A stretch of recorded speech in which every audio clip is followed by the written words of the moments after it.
Pathetic. Hello and welcome to the Computer Game Show. My name's David Turner. I'm here with James Farley. He Hello. returns. Matt Murray. Hello. No Sean this week, I'm afraid, but that's okay because we've got my friend and yours back on the show. It's Iain Lee. Hello. You all right? That's his voice. I'm excited. I'm excited to be here. This is always lovely to be invited. I feel very special. And this week, I have been playing more video games than I've played, I would say, in the last year, literally. I think because someone got an Xbox, which I've been telling you to do for a while.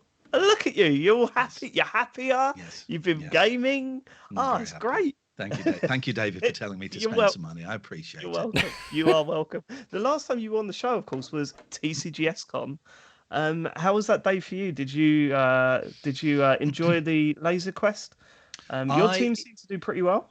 No, I think my team came last. I think. No. terrible, That's weren't got to be either James or Sean, right? Because No, they that only was- won one. I don't know, actually. It might have been Sean.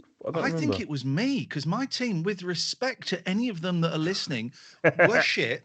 But also, they didn't really want to be with me. You know, I felt sorry for anyone that was with me or Sarah, because they wanted to be with you four guys. You know, and But did they actually tell you that? That's a bit rude. a couple That of would have people been did, yes. And there was a real they weren't following orders. It was it was a lot of fun. My abiding memory is watching James. Was it James? Was it Eye of the Tiger?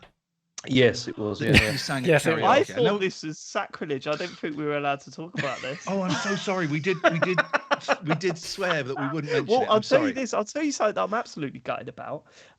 My phone got all corrupted a little while ago, so I've lost all of the videos. I can't watch the videos from that night anymore, and it's someone repost them in the group because. I'll find But it. this is right. This is the karaoke the night before TCGS Con, where James sang "Eye of the Tiger" on your own. It was unbelievable. That and Believe by Cher. It was. That was also yeah. good. Was it? And I also heard you calling me out for not being able to sing "It's Been 1 Week" by the Bare Naked Ladies. I heard that.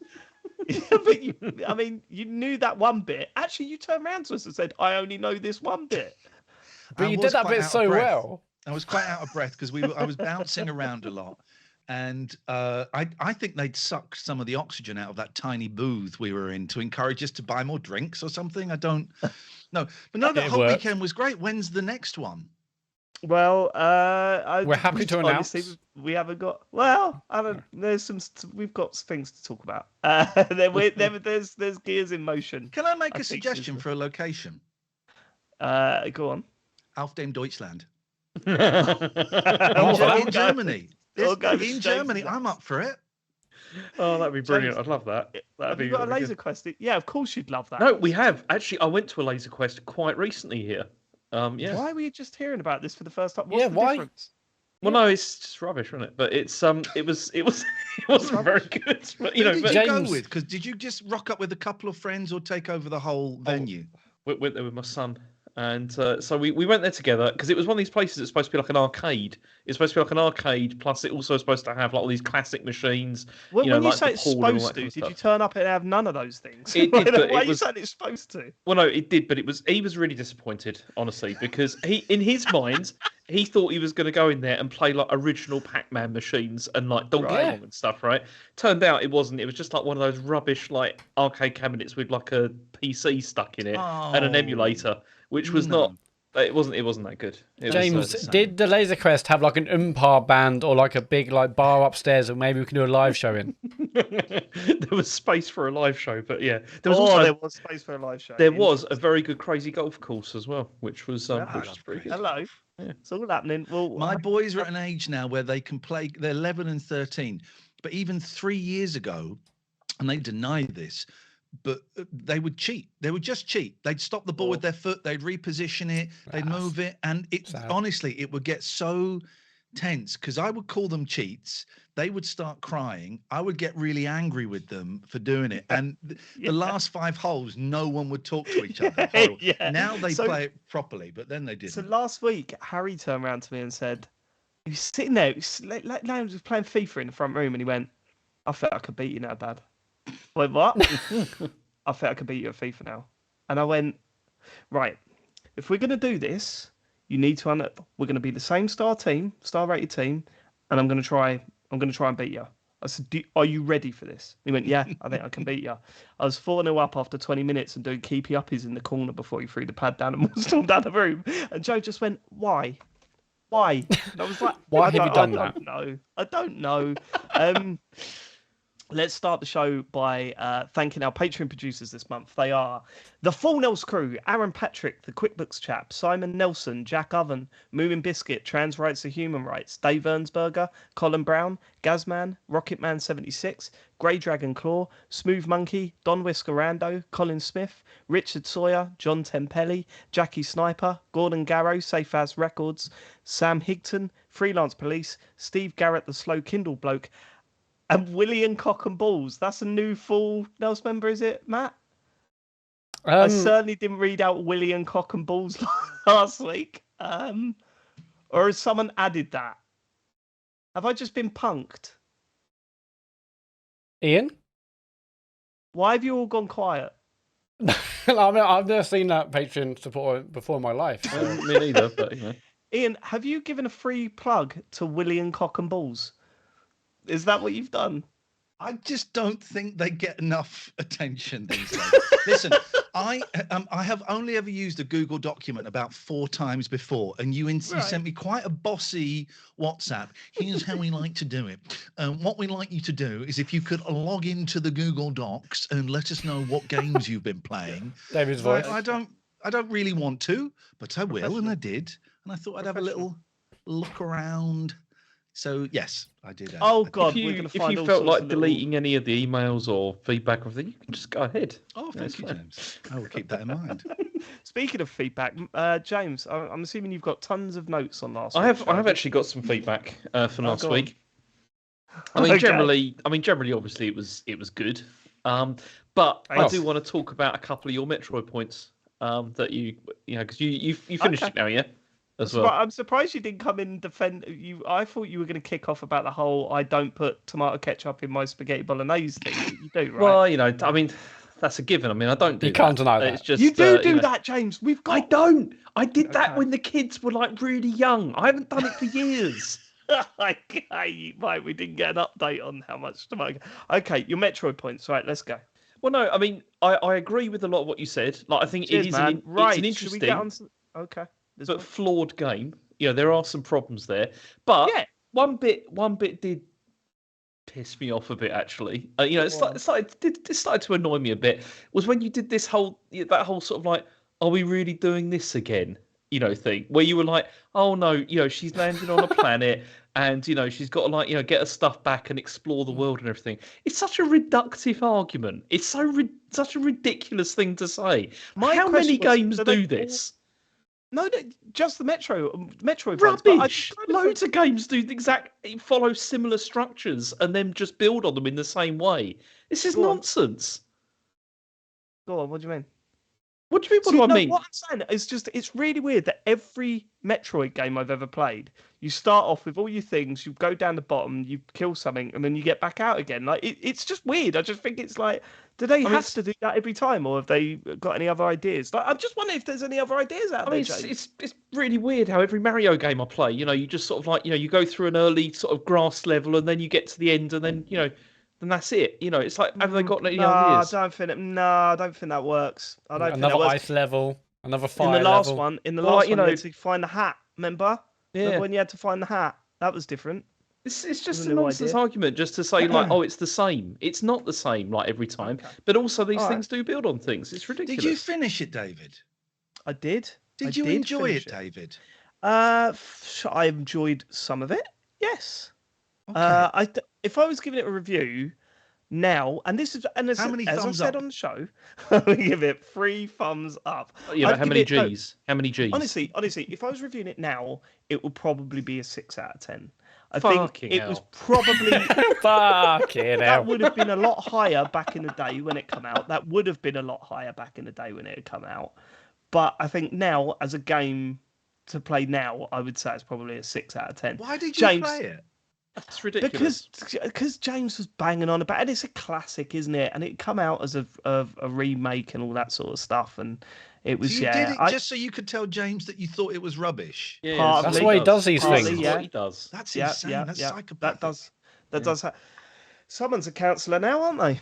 I'm bringing that into the podcast, aren't we? I will be analysing all of you throughout the show and delivering my verdict at the end. Oh, no. You've got to do a bonus show where you do that to all of us. Yeah. That's got to happen. Anything else, James? Anything else you didn't? Was it just that one point that It you was didn't just agree that. with? That was the only bit that ticked me off, really. The rest Really? of it's fine, isn't it? I mean, the Okay, tomato alright, how ketchup about this? thing's ridiculous, you know. It's not ridiculous. You But used to do it. That's what you told me you did. Yeah, It brings out the several flavour, is years what ago. you said. Things Alright. change over time. Can I ask a question? And I'm It's not brown gonna do sauce now, this- David. I'm not going to do this bullying of James that seems to be de rigueur on this show. I think it's outrageous. Strong I word. would like to clarify the point of gravy or the lack thereof on a Sunday roast. First of all, what roast are you having? What's the meat? What's on the plate? Good I question. mean, See, I quite like a bit of, some beef or something like that, but also, chicken or turkey or whatever like that. I quite like that. You know, Okay, not a chicken lamb is man? a waste. not particularly. I'm not a big lamb person. All right. So you got Okay. beef, potatoes, Pork. Yorkshire. Pork, I could go for pork. Okay. Yes, no problem. It's a very Spam. dry. It's a very dry meal. But it's You- not. It's not though, because you can add. Okay, so the thing is, right? If you got pork, you got some apple sauce. You could put some of that on there. Lovely. If you got chicken or you got Hold on. turkey. You do realise that your argument was that the gravy takes away the flavour of the No, meat. no, and no, you're I'm whacking talking- on sugary apple sauce all over your fucking. No, pork but that's here. the thing. It's not all over it. What I dislike about the whole gravy thing is people that just chuck gravy all over the entire thing. And then it's just like, what would you do but that for? that's got nothing to do with your meal, James. You can regulate how much gravy you want on That's it. what I'm saying. I prefer not to put tons of gravy all over everything because I just feel, what's the point? You don't get the tastes of the So different you don't parts fill of the the meal. Yorkshire pudding up with gravy, so it's like a little sea, Oh, and then yeah. put the Oh, peas yeah. in there. It's like they're little people drowning. Nah. Okay, well that's. And you put like a mini life ring, like it's like and like a mini hot diving board, and you get like. I do know that thing it's a though bit at you go Toby Carvery though, where one spoonful is enough, but something in my head goes, no, you need a little bit more than that one spoonful. And I always regret it. Too much gravy on that. Too much gravy on that Toby Carvery. They got the spoon size right initially, and who am I to question Toby and his roast dinners? Very, very expensive Toby Carveries. I've never days been it to is. one. Is it good? Because I've never been one. Never been to one. It's decent food, but it can be a little dry. It can be a little dry. You probably want some gravy on, but it's James it wouldn't. can be pricey. They're also taking a piss with how many slices of meat you get. Why are we talking about this? Right. Are They dime slice cuts of like the meat or? Time slice cuts. Any other feedback, James? No. Good. Let's get back to the listeners. They all love it last week, Matt, did they? Yes, we're going to start off a story from Hakon Lingstad. Hello and good evening. It's time for me to be honest with you and with myself. The truth is, I own too many 3DSs. Sure, I've laughed at the amount of Switches that James has bought, same as everyone else, but We all please, have, yeah. the man has a family. I'm a single man and was even singular back then when the 3DS was the shit. I'm not going to say that what I'm about to tell you was an attempt to plug a hole in my soul, but it very well may have been. It was raining in Steinkjer, if I say pronounce it, that fateful Easter in 2011.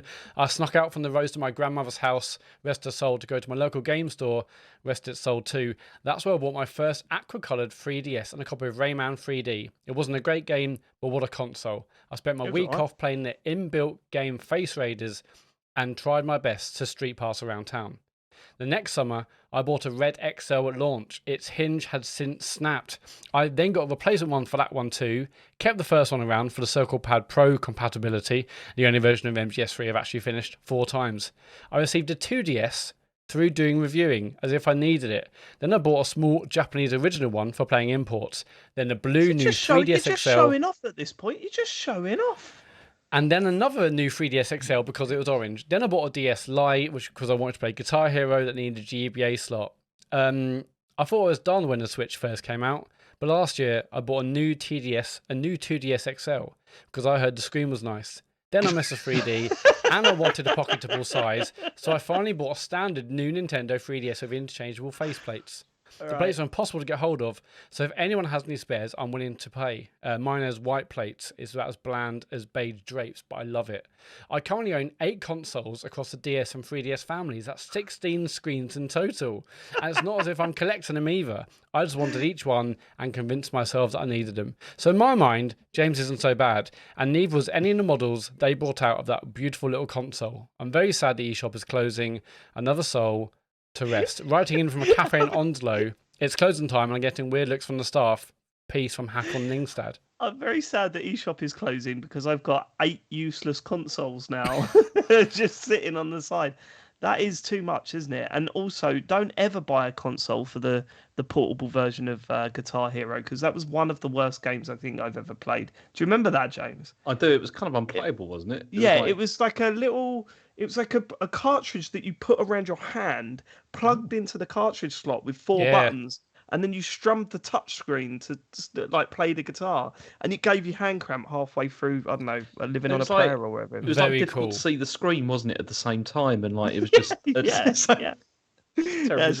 slight flaw there. Yeah, no, hack on that. That is not. I mean, I'm gonna step in and say that is too many DSs. I think. Yeah, that's. I mean, James, how many did you have? What DSs? Did you have more 3 or DSs less? Or let me think. I bet it's more. Yeah. By the way, it was carry the 4. No, yeah. He was writing from a cafe in consider... Oslo, by the way, not Onslow, actually, as I said earlier. Yeah, I bet it's more than 8. It must be, James. I mean, am I including the children's ones as well? Yeah. Yeah. Let's get that number up. Yeah, it's probably about 20... 5 or 6, probably. 5 or 6. Oh, yeah, okay. Bollocks. Right. You know you can double that. You know you can double. That's including the children's ones as well. Go on, sorry, James. That's just, but hang on, that's not including DS though. That's just 3DS. If you include DS as well, that probably takes it up to about 8 or 9, I'd imagine. Double that then. That's 18. Yeah, double that. Yeah. No, not that before about when they used to chuck money at video games, and I've been lucky enough to go on a few jollies because of video games. You get paid very well, and one of them, I'm reminded, was the midnight launch of the 3DS. I had to be in a branch of Game at the top of Oxford Street near Tottenham Court Road, and I had to be like wandering around when people were testing out their 3DSs, and and I was supposed to be like the famous guy, and hey, this is great. Wow, you should get this. Of course, no one knew who I was. They just thought some people thought I worked in the shop, so they were asking like the specs and the price. So they were thinking. Did you have to go? No, I'm the talent. Yeah. I hated those things, except it did pay £3,000. So that's so mad. So I had to do. Amazing. I mean, we spoke. I don't think we spoke about it on the show before. We spoke about it privately. We actually just missed each other at one of these things once. Which one? And it was the Assassin's Creed one in the hotel, and it was the weirdest thing that I've ever been to. It was a hotel room. Yeah, so I wasn't invited. Blake was invited, but he was, told that, you come along, you'll get a free PlayStation. I think it was PS3 or PS4. And all you got to do is play the game. We'll get a couple of photos and this, that, and the other. So he rang me up and he said, "You've been to these game launch things, haven't you?" I said, "Yeah, loads of them." He said, "What they like?" I said, "Oh, it's brilliant. It's usually in a big nightclub. You get to play the games. They'll give you a goodie bag on the way out with like either the game in it or whatever. Free drink, free food, all this." And then he said, "Right, okay, well, yeah, come with me." There's 4 of us went down there in a cab, and you were there just before we were because you'd just left as we were coming in. And we walked into this hotel, and I went, "This is weird. This is not a nightclub. Like, these are not usually in hotels." And they said, "Oh, you're here for the Assassin's Creed thing? Yeah, it's third door on the right." We opened it up, and it was a tiny room with like 2 consoles and the PR team sitting around like in around the room, just like looking at you. And we went, "All right, yeah. Sit down, do you want to play the game?" And Blake was like, "How long have we got to be here until what's the minimum amount of time they expect how can we before get you out get your of free console?" Yes. How long were you there? Do you remember? Oh God, I don't. I would have stayed longer than I needed to because I always felt awkward. But yeah, the payment to go to those things. Do you remember? Did you go to? I think it was Batman Arkham Asylum where they'd taken over a whole building. And it was amazing. They had like R2D2 and other celebrities there, and it was huge. The Batman thing. R2D2 get the wrong franchise. And they would say to me, if you come and get some pictures, you'll get a free Xbox or a free PlayStation or a free whatever. So those were the ones I wasn't hosting. But then I got to host a few. I think I told you this. I went to Amsterdam for 2 days for one of the Street Fighters, I think. Right. And was the guy's Leo Tam? Was that his? Yeah. From Yeah, Capcom, he was there. Yeah. And again, all I had to do was give a little introduction to all these journalists who'd all been flown over there. This is how much money they were chucking at this. And go, guys, this is really exciting, and the machines are there. Please enjoy it, have a great time. And I'm not saying this to boast. This was a lifetime ago. God, what I would do for this money now? £5,000. And it was another one was in Monaco. We got flown to Monaco. Then you had to get a helicopter to some hotel to plug some shit game. And I was only there for about 5 hours. You're there for 5 hours and then you come back, and it was that they were throwing so much money at those things. Well, at this Assassin's Creed one, and this was the Assassin's Creed one was after it all died down, right? Like those parties sort of went away soon after we started getting invited to them. Convenient. And I think I've told you this before as well, and I'm happy saying the name now because I didn't at the time. But while we were there playing the game, someone rung up and said, "Hello, yeah, I'm contacting you on behalf of Sean Wright Phillips. He said he can't come down now to play the game, but can he send a friend down to get his free Xbox?" And they went, and he put the phone down, and they went, he wants the free console. What are we gonna do? And they went, yeah, can you tweet about it? Yeah, okay, fine. so one of Sean Wright Phillips' friends just came and picked up a PlayStation or whatever it was, Xbox. The final one of those testings, and I'll shut up, was the weirdest and the dullest was me and my partner. We'd just flown to Japan, and we literally the day we got to Japan, and there was what is the big games festival there? TGS, yeah, Tokyo TGS. Game Show. So we landed, we went to our hotel, dropped everything off, got a cab out. And suddenly we're in this insane, huge thing. And it was, God, it's probably about before Alex was born. So it was about 14 years ago, but it was still, girls in very tight tops and short skirts, and you get your pictures and all of that stuff. And I got cornered by the Avatar games people, the first Avatar game. God, yeah, and we had to sit down, and we were so out of it, because it had been such a long flight. And we had to sit there and play Avatar, and it was that thing. I'm going to stay longer than I need to, but also one of the people there was just talking to me. It's great, and of course you can. I'm thinking this is the most boring game I've ever played. I feel like I'm drunk because I haven't slept for 20 hours, and I've got no idea what's going on. And that was horrendous. Well, I went to one of these things with James once, and that was an experience. Do you remember, James? We turned up, and you were my +1, and we went up to the thing. I was like, "Stick with me, mate, stick with me." And they went, "Oh, you're here for the Destiny event? That's right. What's your name?" "David Turner," and a +1. "Oh no, we don't know if you're not on the list." So no, I should be David Turner. Check to the computer game show, David Turner. Yeah, no. Oh, computer game show. We got James Farley. I was like, yes. What the fuck?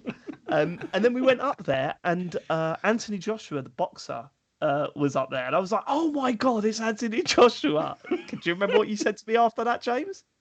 No. What? I don't remember exactly what I said, but yeah. You said, "Forget that. There's the deputy leader of the Labour Party over there." And what was his name? Tom Watson. Like, Tom Watson, yeah. "I want to go get a photo, but should I go get a photo?" I was like, "If you want to, mate, it's all right." Yeah, that was a big Destiny fan. It was yeah. Yeah, and then we had then we were playing a game, right? We were playing a game of Destiny, and there was this one guy who had his friend with him, and we all had these headphones on. We could hear each other talking, and this guy's friend kept going, "Bruce, Bruce, Bruce, Bruce," like over that, and we could hear him. And I don't think he realised that everyone could hear through their headphones that he was saying it. So I just kept going, "Yeah, Bruce, listen to your friend Bruce," like I was mucking about. And then afterwards, Bruce came over to me, and he was like, "Oh, that was really funny," and we got chatting or whatever. And he said, "So why are you here?" I said, "Oh, we do a podcast about video games." And he said, I said, "So what? Why are you here?" He said, "Oh, I do music and stuff." And I said, "Oh, anything I'd heard of?" He said, "Oh, maybe. I don't know. Do you like dance music?" I was like, "Nah, not really. I was into rock and stuff." He went, "Oh, look me on Spotify after. It's Sagala." Sagala. So I was like, yeah, I'll check your music out, mate. No worries. And then he left. As I'm on my way home, I checked Spotify. It's like 400 million like listens to one of his songs. I was like, put it on. Oh yeah, I know who this guy is. So that was pretty weird. That was a weird one. They were bizarre. What did they get out of those things? It was so the amount of money they chucked at them. That's the thing. Like, that's why they stopped doing them, I guess, wasn't it? Because it's like, if you think about it, Well, what is the point? Like, you don't need to do it now because everything has changed so much. They can get the same impact by paying, Dan TDM, by paying 20 YouTubers and some TikTokers, influencers, I believe as well, by paying them to, Dan TDM playing a game for a night. My boys want to buy it. It works. That gets the audience that you would have normally got bigger than you would have got from hiring a church out and doing it up to. I remember one in an NCP car park in Soho for a Call of Duty. I bet that was expensive to get. Call of Duty ones were really 25 good. quid an hour. Yeah, the Call of Duty ones were really good. Anyway, I hope that that responds to your point, Hack on Lindstag, about how many DSs you've got. Should we move on? Yes, Will Edripson. Great show last week, even with sick note Farley off. My feedback is to let you know how important Rocket League was to me and some of my friends during lockdowns. David, you mentioned how FIFA was a social event for you, which didn't change. Yeah. However, my friends and I would regularly drink on Fridays, so when that was taken away, we had to come up with something that filled the void. Thus, Rocket League drinking was born. Basically, any goal, save, or assist a person would give them the power to designate fingers to the others playing. Probably should have said we saw each other via Skype on video at the time. And as you can imagine, it ended up pretty messy, which was absolutely fucking brilliant. Give each other fingers? Fingers? As in designating how many fingers someone had to drink. Oh, right, okay, all right. Yeah. Drink your drinks, not people's fingers. That's disgusting. Well, it's different back then, wasn't it? It was generally where a lifeline. They've been up their arsehole. There's nothing wrong with that. It's generally a lifeline. That's something to look forward to given not being able to socialise properly. But it's great to see how many people dealt with the situation we were put in. Keep up the good work, lads. From Will. Lockdown, my boys, however old they were, but gaming was so important for them because they got to hang out with their friends. They're both playing Fortnite or Roblox or Minecraft, and they were able to carry on their friendships and their relationships, and it was some kind of normality. So I pretty much let them play as much as they wanted to play because they were socializing during that really weird period that I'm already starting to forget, when we weren't allowed to leave our houses, which was nuts when you think about it. Gaming was really important. I have flashbacks to the early days, and it weirds me out. Like the first time we went for our social distance walk, and we saw an old lady cross the road when she saw us walking towards her. It was like, oh, this is super weird. Yeah, it's bizarre. Sorry, James. No, we had the same thing because obviously, like our kids were playing like Minecraft, like with all their friends from like in school. Like the whole class was basically playing together. It was brilliant. But they still do that now. Like that's something which is still just continued on. Like they still just play like Minecraft together and stuff. It's but that's standard, isn't it? Yeah. No, but I don't think it would have happened in quite this way if it hadn't been for the pandemic. I think it would have been. Okay. Yeah, I don't think it'd have been quite as intense as it ended up being. Yeah. Yeah, it's wild. Yeah, it's mad how we're gonna forget like how it really was, and then we'll have our own version of it in our minds, even though I wish I'd done more. I wish I'd filmed stuff on my phone. I encouraged my boys to write diaries, and they only did it for like the first 3 weeks, and I wish I'd kind of nudged them a little bit more. I mean, I decided. Oh God, this is embarrassing. I don't think I've ever told anyone this, right? But I decided, so it was announced on a Monday that we all had to stay at home. I needed to go into work on Tuesday to pick up some screens and a computer so I could work from home, right? So I drove to the office, and it hit me how wild this whole thing was. There's staff crying in the office. Everything was being gutted to try and, as people needed to gather stuff to take home with them to work and all this. And I decided on my way home, I was going to set my camera up and film my drive home with LBC up. a little bit of commentary at the start to explain what was going on, turn LBC up, and film my drive home, like back at the first day of official lockdown. And I watched it back recently, and I deleted it because I just started it by going, yeah, of course, a lot of people worried about their jobs and whether they're going to be farlonged, is what I said. You deleted it because you said farlonged. Yeah, instead of furlough. Yeah, that's gone now. That's gone now. What? Just because of that? Yeah, I was really embarrassed. You say much worse than that every week on this. It's true. It's true. You delete all these. But I didn't want my kids to find it in 20 years and go, well, look at this. Look, this is oh my God, this was Dad's an idiot. Dad's an idiot. He's a fucking idiot. He said farlonged instead of furloughed. That could have been in a museum. Yeah, no, that was bad. But that's gone now. That is gone. That's a real shame. Move on? Yeah. We Are the People 1872 has messaged, "Hi guys, massive fan of the pod and have been listening since 2016. However, this is my first time submitting any form of feedback. Can I just say that Dave saying, oh, for fuck's sake, around the 25-minute, 32-second mark on last week's show had been absolute stitches, with a whole bus full of people looking at me like I had some sort of problem. Also, I work with a Stu. He's a total cunt of a boy. Love the show. It gets me through a lot of bad times. Thank you." Can I just say something very quickly? Kimon, if you're watching or listening to this, I think you should turn off now and go to bed. Sorry, Good Kim. boy. Yeah. This is a naughty word.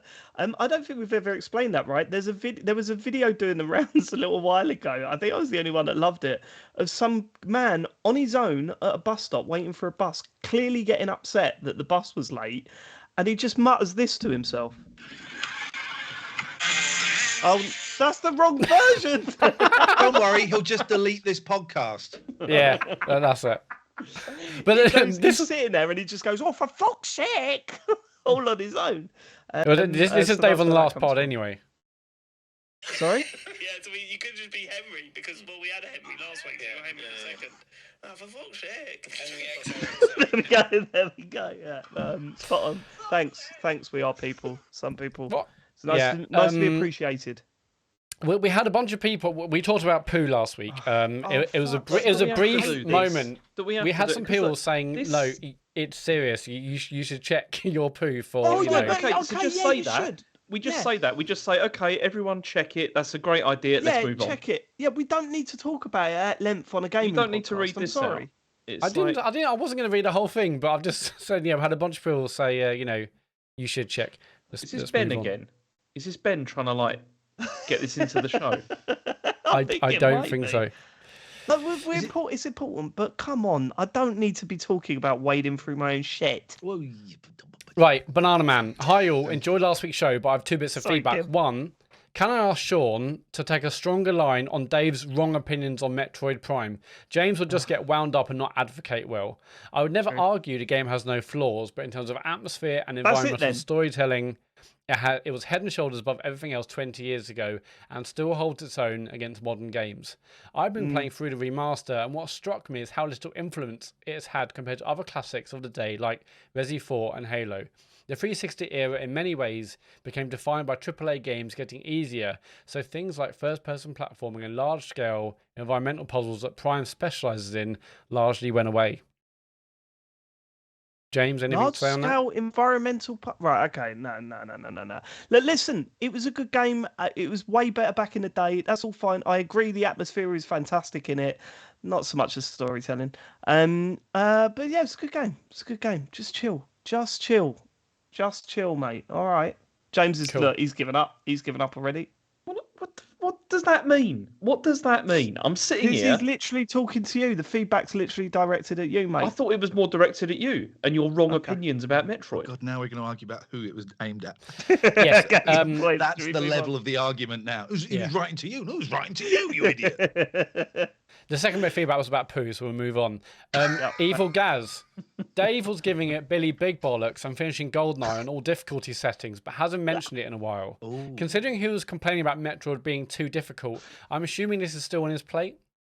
Oh my good God, yeah, that game is ridiculously difficult. I'm halfway through the medium difficulty setting on GoldenEye. I do tend to go back to it, but yeah, oh my God, the protecting Natalia in that fucking level is just absolutely that was never fun. ridiculous. I couldn't do the first level. I went and had a go at it, and Dan? actually it plays beautifully on the Xbox. It looks does. stunning. The sound of it, you can almost smell it, and it plays great.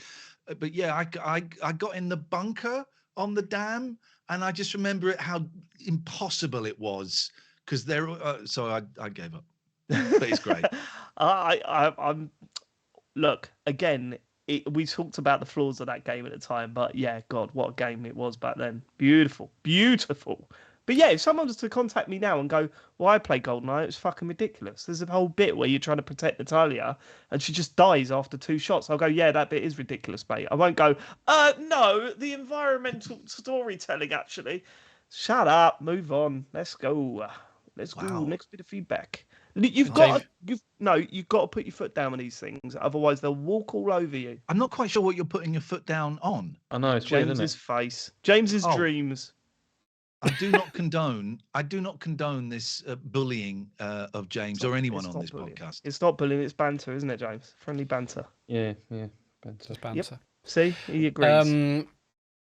Okay, we're going to end with Kurt Lewin. Hi, chaps. On last week's episode, Sean made a comment about how when playing a horror game on a smaller screen, like a phone, it's fine, because everyone knows on a smaller screen they can't get you. This did make me laugh, because I agree, and it reminded me of a story from when I was a teenager. This is going to be good. I'm a massive wuss when it comes to horror, and one day I went around a mate's house where he and our other mates had the idea of a film double bill of Blade or Eight-Legged Freaks. Too many of these might not be horror films. Too many. These might not be horror films, but to me, I was panicking. As I didn't want to be left out, I thought I could make it somehow less scary for myself. For some reason, I decided the solution would be to grab a full-length mirror from his parents' bedroom. Don't worry, they were fine with this. And plonk it in my mate's bedroom as such to make the angle opposite on the TV, which will maybe be able to watch said films on his TV via reflection in the mirror, while my mates watched it head-on like normal people. Needless to say, my solution didn't really work, and I'd still had nightmares that evening. You live and learn. Cheers from Kurt. Hang on. Right. You angled a mirror to watch a TV program, right? Doesn't that summon the devil? Film. Okay, yeah, I think that say it 4 times. I think that makes it double scary, doesn't it? Yeah, he watched a reflection. There's 2 screens essentially. He watched the reflection of the film, like that would make a difference. Yeah, do you know what I would do though? Do you know what I would do? Like, if I was watching a scary film on a mirror like that, I'd be convinced that at some point there's going to be someone stand up behind the telly, and you look round and they're not there. Yeah, like that's all I'd be thinking about the whole time. I wouldn't watch a scary film on a mirror. I wouldn't. No. Well, you've always said that you've never been scared by a game, right? Never. What? How far have you got? Did you do PT? No, and I would like to see it, and I've heard legend of it, but I just don't think it would be scary. I did the Resi Evil 4 demo. And scary, was it? You know, I enjoyed it a lot. I'm considering buying. It is good, yeah, it's good. And I really enjoyed it. And I was like, going, please let me be scared. Please let me be scared. And I had the headphones on. I had it in the room, and it was all dark. But I've never been scared by a game. The best I've had for it, because I don't really get terribly scared by playing games, but then in VR it can be a thing, which is Five Nights at Freddy makes me jump. But that's jump scares. Mm-hmm. What game would you suggest on VR is proper scary? I mean, Resident Evil Village is I only played the opening of that, and I was terrified. I was like, I'm not sure I can do this, and I did the same. And with, James finds these things like nothing. You're not scared of anything, are you, really, James? Generally not, but then it's like when you're in VR, it's a whole different kettle of fish. It's horrible. I did a bit of that because Kim was playing it, and he would get too scared, so I'd have to do the bits he got scared at. But then I would get motion sick. Mm-hmm. So together we were crap. You get motion sick, yeah. I don't think the jump scares of Five Nights at Freddy's, and actually that's really good at building up a kind of atmosphere. So there is a tension. But I can't think of any game that's. I really wanted to play PT. Then that seems perfect. Especially if you haven't seen that much of it. It's so hard to get hold of now, though, right? Well, you've got to buy like hooky PlayStation 4s with it still that have never been connected to the internet, haven't you? It's the only way. Yeah. Or there's a community that keeps releasing it, and then it gets taken down almost. I'm sure there'd be a way to get hold of it if you had to, but yeah, that's way too much for me. But then so was Resident Evil 2. That video, the highlights video of you playing that, Matt, I've seen that. still my Yeah. absolute favourite thing ever. My favourite is when you have a complete meltdown, you scream, and as you're rubbing your face, you go, "Thanks for the subscription, Gaz." It's like, yeah, you're still on your game, Matt. You're still on your game. You can't catch me out that easily. But I don't think it would scare me. From what I've heard of it, you walk down a corridor, you open the door, and then you walk down a corridor and you open the door, and there's a baby crying. Oh, okay, well, I've but lived it's the atmosphere as it builds as you go around. You know, that's what makes it scary. If you brought it down to you're in a corridor and you hear some sounds, it doesn't sound scary. But when you're there, but VR is way worse anyway. I would love to. I would absolutely love to be captivated and drawn in. You know, like I have done with horror film. You know, first time I saw Saw, you know, Jesus Christ, it was horrendous. Slightly different, but I would love to have that feeling with a game, and I don't think I could get it on a screen. I don't think that would happen. I think it would have to be a VR thing for it to catch me. It was Ring for me. We need to find this game. I'll never forget watching Ring, the Japanese version, and just for a week, every time I saw static on telly, I was petrified. Like that was the one that got me. But I can't do scary games. I can't do them. I'm terrible at them. So no, you. I think it's the younger generation of which you are members. That's right. Are wet. Can I call people wet now? Have we just got cancelled? Calling people wet. Do you want to apologise now? Boys. You old boys, you are you're tough. You're tough. Right, tough as old nails. Tough as old nails. Tough as a old boots. Old boots. Yeah. Old boots. Yeah. All right. As tough as normal nails. Tough as normal nails. Is that it for the feedback, Matt? Yeah. Go to tcgs.co/dear tcgs. Leave your feedback. Good. News, James. Let's get to the news. This is the news. Justin Roiland's domestic violence charges have been dropped. And he's spoken out about this. So this was a spokesperson for the district attorney confirmed that his case has been dismissed due to an insufficient evidence to provide beyond a reasonable doubt. And he just tweeted the words justice and then said he wants to clear his name.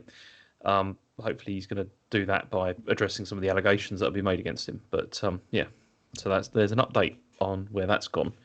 Yeah, because this is Justin Roiland is specifically why we were talking about it was because he was he worked on what was it called, High on Life. High on Life, yeah.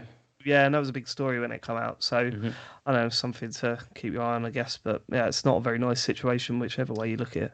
Speaking of which, there's also been abuse allegations have come out in the wake of GDC 2023. So allegations have emerged that multiple women were subject to abuse and harassment during GDC and during the networking events.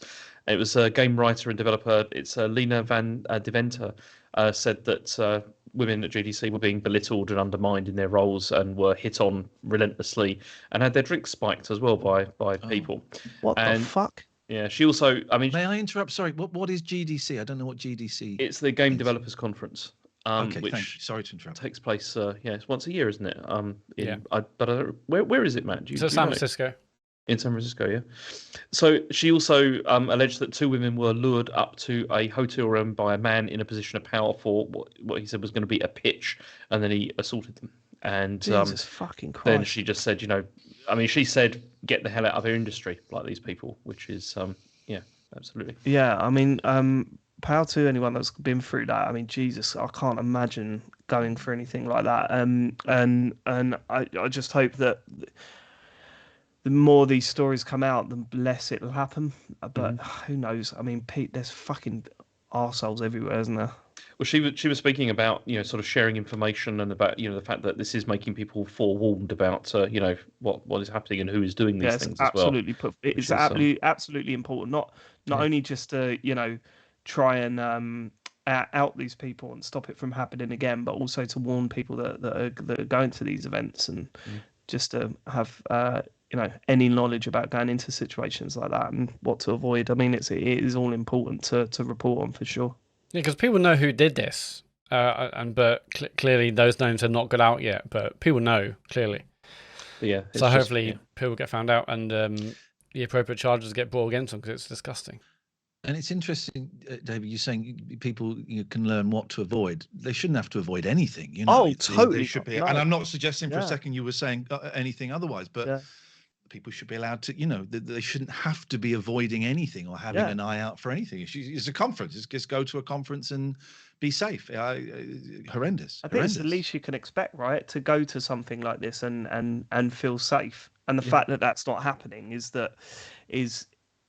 yeah, it's horrific. It's absolutely horrific.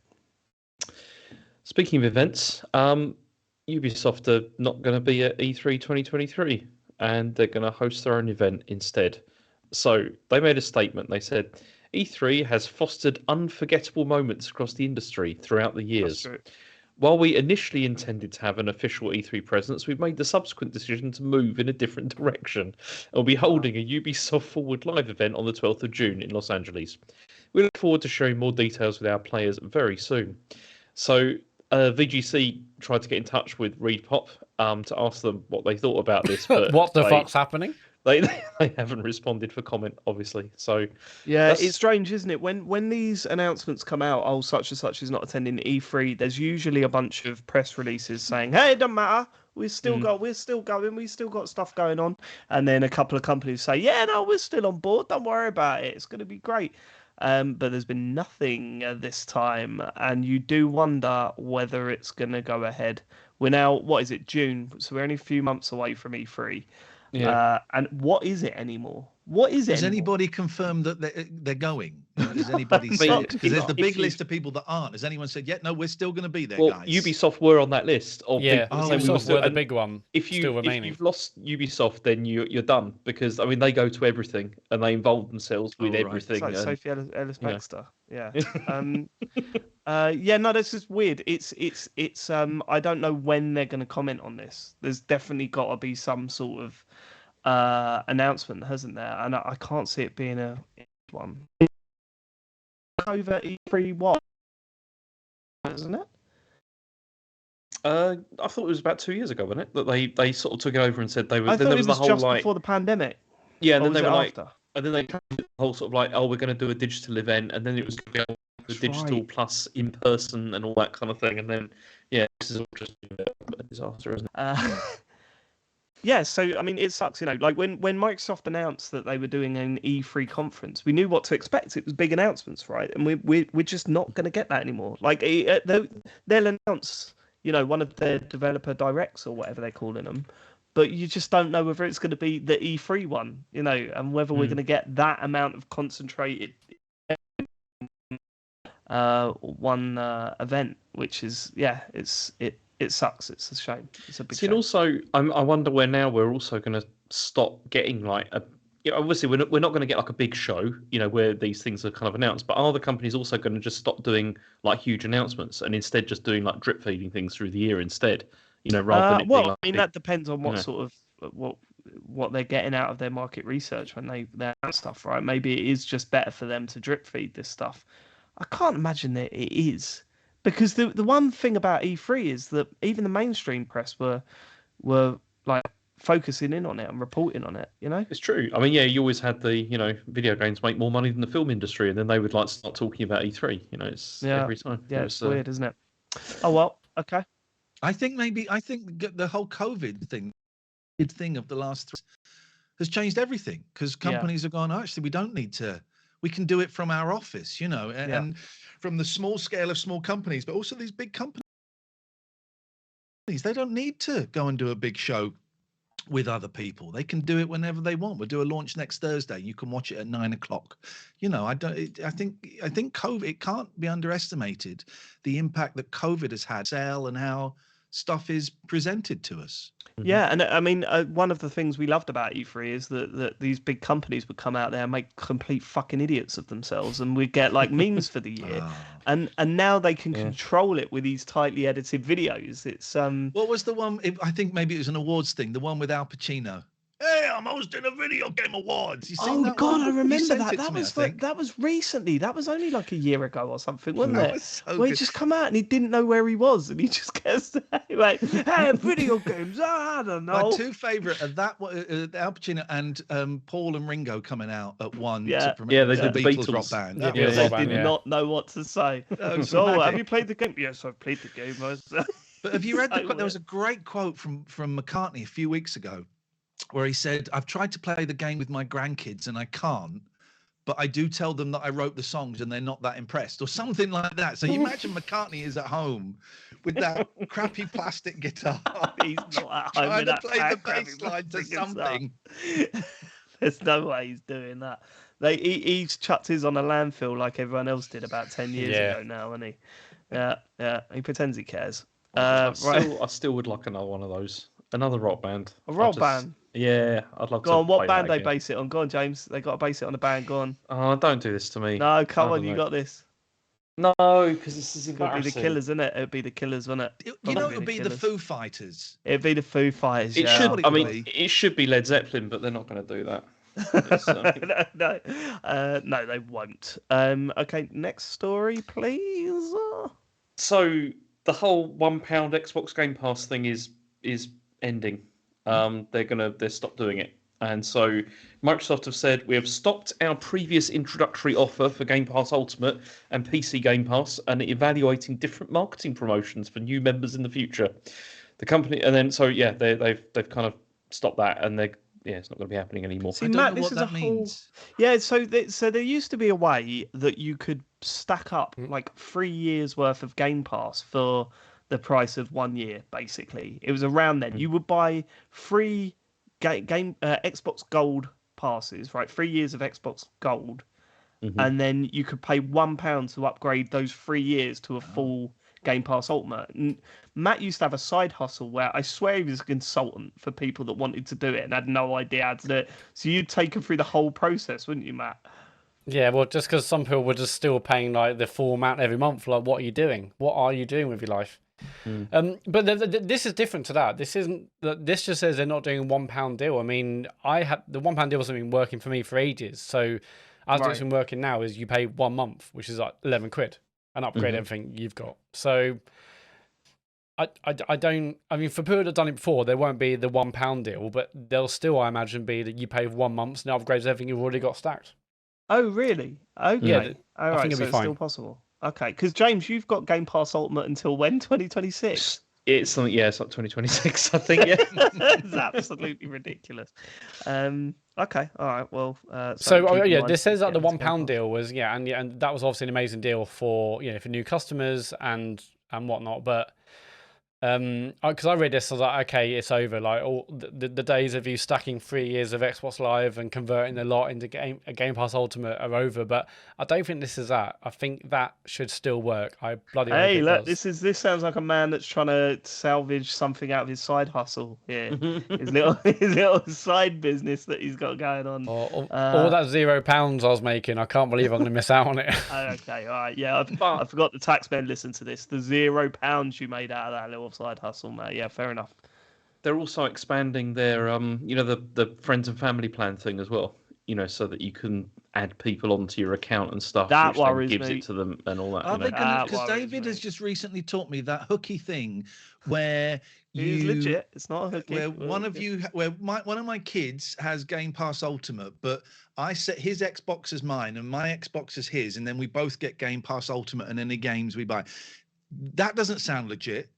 I don't even understand how Game Pass works and how they make money, but that's something else. That Don't worry, doesn't they sound don't either. legit. Are they going to get rid of that?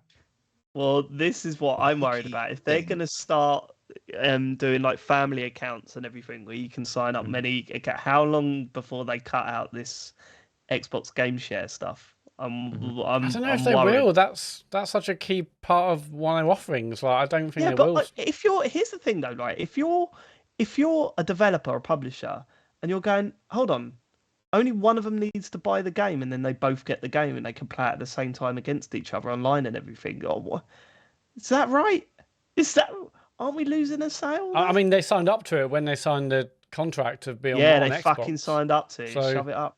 Yeah, it's your own fault. Should have read the fine print, mate. Yeah, read the T and C's next time if you complain about Yeah, that. read those T&Cs, boy. I'm going to ask, right, because it confuses me, and I'm back to Xbox after PS5, and we'll talk about that a bit later on. I don't understand how Game Pass works. How I can get access to so many big games. What is it? $10.99 a month, whatever it is. $10.99, whatever, something like that. How and games cost like 60, 70 quid. How are they making money, or are they losing money? Well, that's a very good question. This is what's funny about this whole. So you know about the big legal battle that's going on about whether Microsoft are going to buy Activision. Yes. Yeah. Well, there's been some wild claims about whether it's making money or not. I mean, Microsoft have said in the past that yes, they do make a profit on it. But then that's all been thrown into question now because he said a lot of stuff at that time that turned out to be bullshit, right? There's like a lot of caveats like attached to things, and like whether nobody. I mean, the truth is nobody knows, like because Microsoft are never going to release those figures, and the whole thing is because it's a. I mean, I think it's like a loss leader thing for them, where they've done this because they're trying to get as many people in with the hope that, then it will eventually hit like a critical mass and then we'll start making a lot of cash. Right. But at the moment, nobody knows. Like, nobody knows if it's making money or not. They're keeping their cards close to their chest because of the Activision thing in part? Well, yeah, just partly do in general, they're playing like... down the success of Game Pass due to the Activision. So, whereas they've always been very positive about it and saying actually it makes money and it means that people spend a lot more money on video games as a whole, they're now not coming out and saying no, that's true because they want it to look like they're not as successful as they are and that buying Activision is a major problem. So we've kind of stopped talking about the whole Activision Blizzard Microsoft thing because it gets really boring because it's just like. But what has been quite entertaining has been all these companies basically saying we're so rubbish, like we can't, like we need your help, we're so rubbish. And it's yeah. Do you know Game Pass has been going for 6 years though? So if this is still a loss leader at this point, then how long are they going to keep it going if it's losing money? It must be making money. They need to have Call of Duty hours. They can't. It's not going to make sense. Yeah, good point. Good point. Next. Okay, next story is that the Wii U and 3DS eShops are being closed, and they'll be closed by the time you hear this, which is a bit of a shame. Too late. But it will be is that if you've already bought games, you can still download them on your consoles, but you just can't buy anything new. Is the thing. But so didn't they do it last year where that you couldn't even buy credit for the store anyway? So. Yeah, I think yes, they did. There was a YouTuber in the last week, I think it was, who went on and bought everything on the store. I watched that. Yeah. Did you watch it? Was it like $20,000 or so he spent on it to do it? Yeah, a lot. Why? Because he will make 10 times that from the people that watches. Yeah, the revenue. That's funny, actually. That's funny because I sat there and I thought, what a waste of time, resources, what a waste of money. And then I saw he had like 20 million views. Yeah. And I was like, okay, so he'll make 10 times that. Yeah, it's true. And we're talking. I don't know what his name is, Steve or something. But I thought that was a really good idea. I'm a big fan of these YouTubers that you hear about these days on the computer. I thought that was funny. I thought that was a good one. Don't like them. Next. Okay. So yeah, that's the end of that. Then also. Thank you. Oh, you put me off now. I hate you when this happens. Anyway, Xbox are also hoping to launch a mobile game store as early as next year. What does that mean? Well, they're hoping that they're going to be able to release like an app store for games on like iOS and Android. That's the plan. Now the thing is Apple ain't going for that, are they? No. So there's things with this, right? So there's the Digital Markets Act, which has come from the EU, which is supposed to come into force in March next year. Right. And that's this is going to require like the companies to like open up their hardware more and allow like other app stores and everything to be on it. So Phil Spencer has said, we want to be in a position to offer Xbox and content from both us and our third-party partners, blah blah blah. As soon as this is possible. But then, as he also said, they can't predict when this might actually even happen because Apple and Google will probably, delay the EU legislation by filing appeals and all that kind of thing. But it's almost like he said this because he's got like another deal that he'd like to go through quite Weird, soon. Isn't it? To help, so yeah, we don't know if this is ever going to happen, but it looks like another another thing. Yeah, it's another play to make them look like, well, we can't do anything about the mobile store, and we're kind of, it's the last chance, really. If we don't do that, no point being in business. Yeah. Yeah, all this stuff's hilarious. Okay. Let's see where that goes then. Yeah. Next story is that Ubisoft is testing an AI tool that writes NPC dialogue. So this is called Ghostwriter, and the whole point is apparently it's supposed to write barks, which is barks. So apparently this is like when you're like walking around. Don't need AI tool for that. I'll write it all day, boy. No, apparently it's the term that they use for when you're walking around in the game and you just hear random people talking or whatever. That's barks. Oh shit! I'm pretty sure they use this on Forspoken. Really? Because that's what the dialogue sounded like when I was walking around towns in that fucking game. Mm-hmm. Jesus. So what they've said is the whole point of this is to sort of alleviate this, like what they would say like is a laborious task of like writing these things, and like you can then like have them triggered, and then script writers will then like be able to polish other parts of the narrative instead. They won't. They'll be sacked. Yes, that's exactly the point. Yeah. So that's why a lot of people are not actually very keen on this, because they're saying that first of all the AI probably won't create stuff that's very lifelike, and then also these tools are going to take away jobs, so people are not going to be writing this stuff anymore. This is exactly what we were talking about the other week with the blooming self-service tool things. Like, how's people just take to it, and it seems. I remember being mad. in the post office a few years ago, and the woman was saying, instead of queuing, you can use this. And I said, yeah, if I use this, you will eventually be out of a job, and this is where we're at. Yeah. And have you seen that person since? They told me to fuck off. I said, fuck off. Fucking use it, or fuck off out of our post office, you shit stirrer. Stick a stamp on it, you And they called you a communist. And then just like... I was pissing on the machine at the time, so maybe that didn't help things. Really drum that point. No, I believe you're about to say something before we went off on a little whim there. It doesn't matter now. It's either one of those moments or it's lost. We ruined it. It's lost to time. That's one for listeners later. Did you see the picture of the Pope in the puffer jacket? Yeah. Yes. It's not real. Oh? Yeah. What is this? It's a great picture, and everyone went, "Oh, he's E17, pull cord to inflate." And then then it turned out it's not real. It's one of the. You like that one, I didn't realise it was AI either until after. It's so well done. I mean, it's so well done, because I didn't say, "Oh, that's one of them AI pictures." I just saw it. And was like, that's amazing. Yeah. Have you seen it? You got it, David? Yeah, I've got it. Priest 17. Someone's saying. Yeah.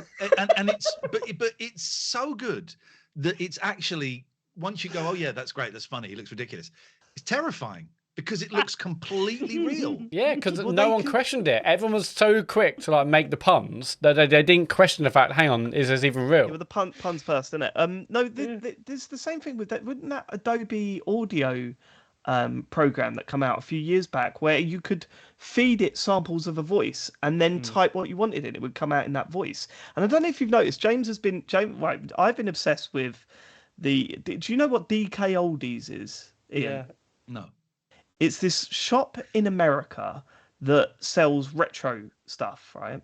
And they do these insanely addictive videos where they pick out someone's order and they show you them putting their package together, and they say, because you got filmed, we're going to chuck in this game for free, and then off they go, and that's it. You just watch them put what they've ordered together in a little box. It's usually like a SNES and a couple of pads and a few games or whatever. And then for some reason, there's been this section of YouTube that vehemently hate this company, and they order stuff from the company and show you how bad the quality is of the product that they're sending out, and they're kicking off all about it.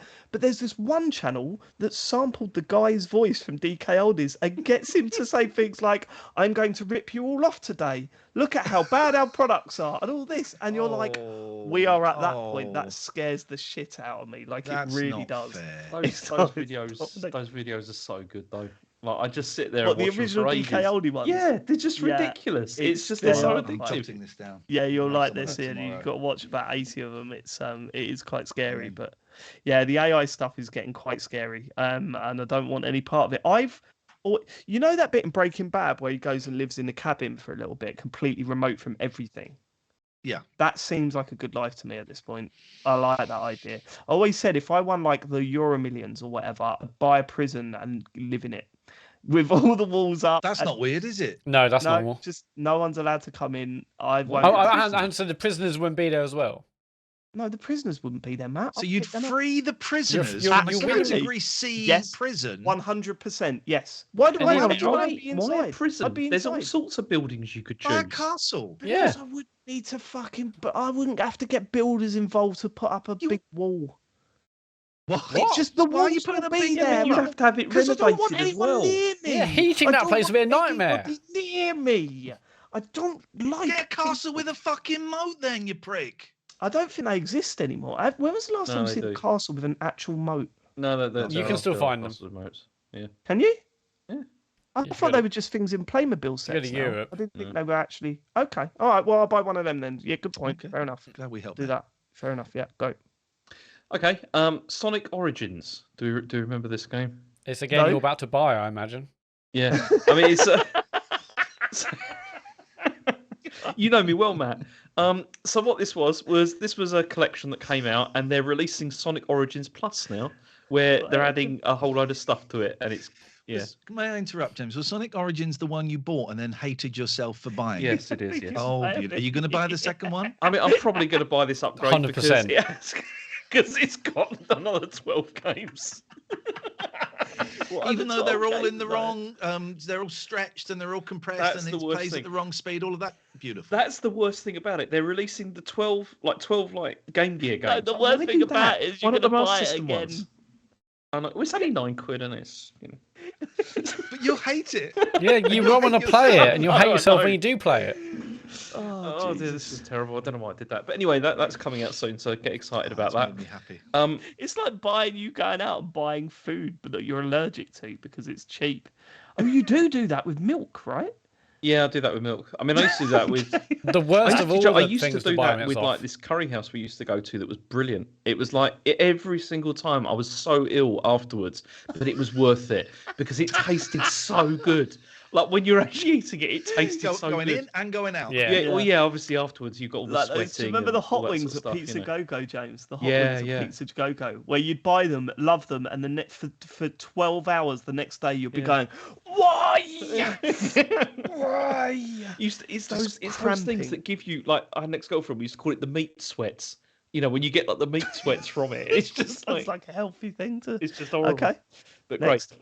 Anyway, so the Mario Brothers movie's coming out soon, and I mean, everybody is partnering with Nintendo with this stuff, including Lush. I told you, didn't I? I told you when this film come out, the merch is going to be insane. It's already started. So Lush are selling. You can get a cola scented Mario shower gel, which sounds Oh, yeah. nice. Apple That scented. sounds all right, actually. Yeah, you can Yeah. if you fancy apple scented, like that's Luigi. They got I that. might buy the full set, actually, I think. Really? There's also a Bowser shower jelly and a peach shower jelly that's described as being juicy, wiggly, and jiggly. So there you go. Okay, that's the episode title. Yeah. Love that. But there's also this 2-in-1 question block as well. So it's like a bath bomb, and you like chuck it in there, and then it creates these 6 power-ups that appear. Like This This is brilliant. This is absolutely legit. For Christmas, someone bought Harry. Totally true.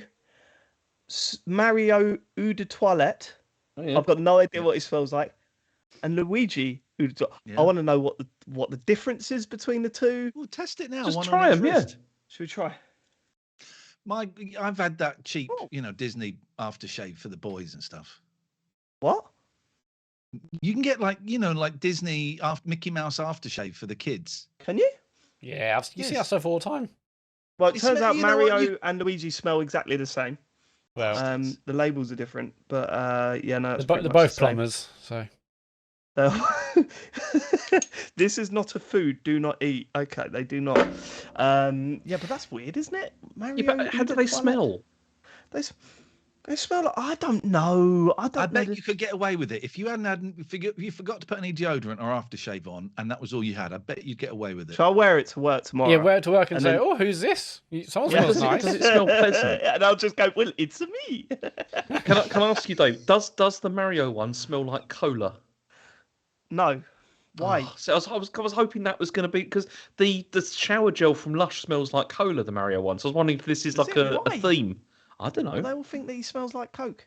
Apparently, and Fair Luigi enough. smells like apples. Fair- Yeah. My skin is burning now, actually. I don't think Oh. this is a safe product. Ring an ambulance now. Okay, is that it for the news this week? That's it. Yeah, James? that's all I got. Yeah.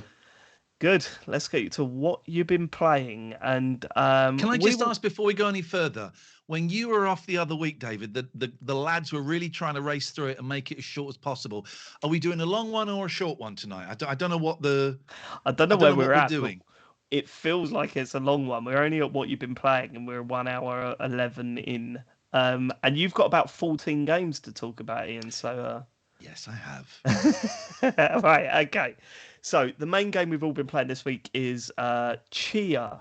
And the reason we've been playing this is because, well, I don't know about you guys. Had you even heard of this game before last week? Yeah, because Yes. it was on. They showed it at Directs. the State of Play. Yeah, that Yeah, they did. that was it. recently. Was yeah. Oh, did they really? Mm. Okay, so I only heard about this recently because it got a rather glowing review in Eurogamer, and I was like, okay, well that sounds interesting. James, do you want to describe what it is? Not really, because I've only played it for about 30 minutes. But it, Okay, it felt. thanks. Well, no, because I don't know a huge much about it apart from the fact that it seems to be. Much about it. I don't know. I can't explain it. You do it. I can't do it. So it's like an open world exploration game, I guess. There are you play as a girl called Tchia, who who can hop between islands on a little boat, and you've got little missions to do. You can either gather resources and give them to people in a village, or it asks you to do various different things. There are weird mini games involved, like stacking stones. There are Music. you got a ukulele. You Yeah. can play a ukulele. There's rhythm action bits, and it's about it's basically an open world game that its hook is that you can soul jump into any animal you see and most objects you see. So as you're walking around, if you see a bird, you can jump into a bird and be that bird, fly around, and or a dolphin in the sea, you can become the dolphin, or a crab or whatever. But that's Sure. like time limited, isn't it? According to how long you've got. Well, yeah, and we'll get to the mechanics of it in a bit. But Matt, how much have you played of this? I played about 4 hours or so. Well, let's start with the beginning of the game, which I thought was quite interesting. So it opens with I suppose a letter directly from the developers saying, "This is a celebration of our culture. We were born up on this island, and we've taken elements of our culture when we were children, and we've put them into the game." And I'm interested to see, what do you think of that as an intro? I thought it was really nice. It like instantly gave more context to the story they're trying to tell, and they also said that a lot of the voice acting is done by people local to the region. They've got like the local dialect, local languages in, and yeah, it made me feel it just felt a lot more genuine than someone setting their game on a remote island. Well, why does that make it feel more genuine if they're just going to tell you up front this is what we've done? And it's like, well, can we play it? And then do you not think it's you more don't often genuine get to that, try like and get that to naturally get that feeling of the world they're creating, rather than telling you straight up, this is what we've done? I think it's more just like, hey, like we truly believe in these. This is where we come from. These are our stories, and we hope you like it. I thought it was a nice thing you never normally get in games. Okay, all right. What did you think of the time that you spent with it so far, Matt? So at first, What's so the matter, mate? What's going on? What was that? That was a sigh. What's up? Me? Were you going to be sick then? Me? What? No. Yeah, What? you seem worried about talking about this game already. No, I was working out where to start. So I hadn't seen the glowing review, but I did know that I was looking forward to this after seeing a previous state of plays and whatnot. And then I was like, oh, hang on, it's actually also free on PlayStation Plus, so why wouldn't I play it? When I first started it, I was like, oh god, I didn't really have any energy for it. I was like, this just feels really basic. It looks it looks fine, but in like the opening areas, I was like, this just doesn't look like great. But I will say, 4 hours in, I'm really, really enjoying it.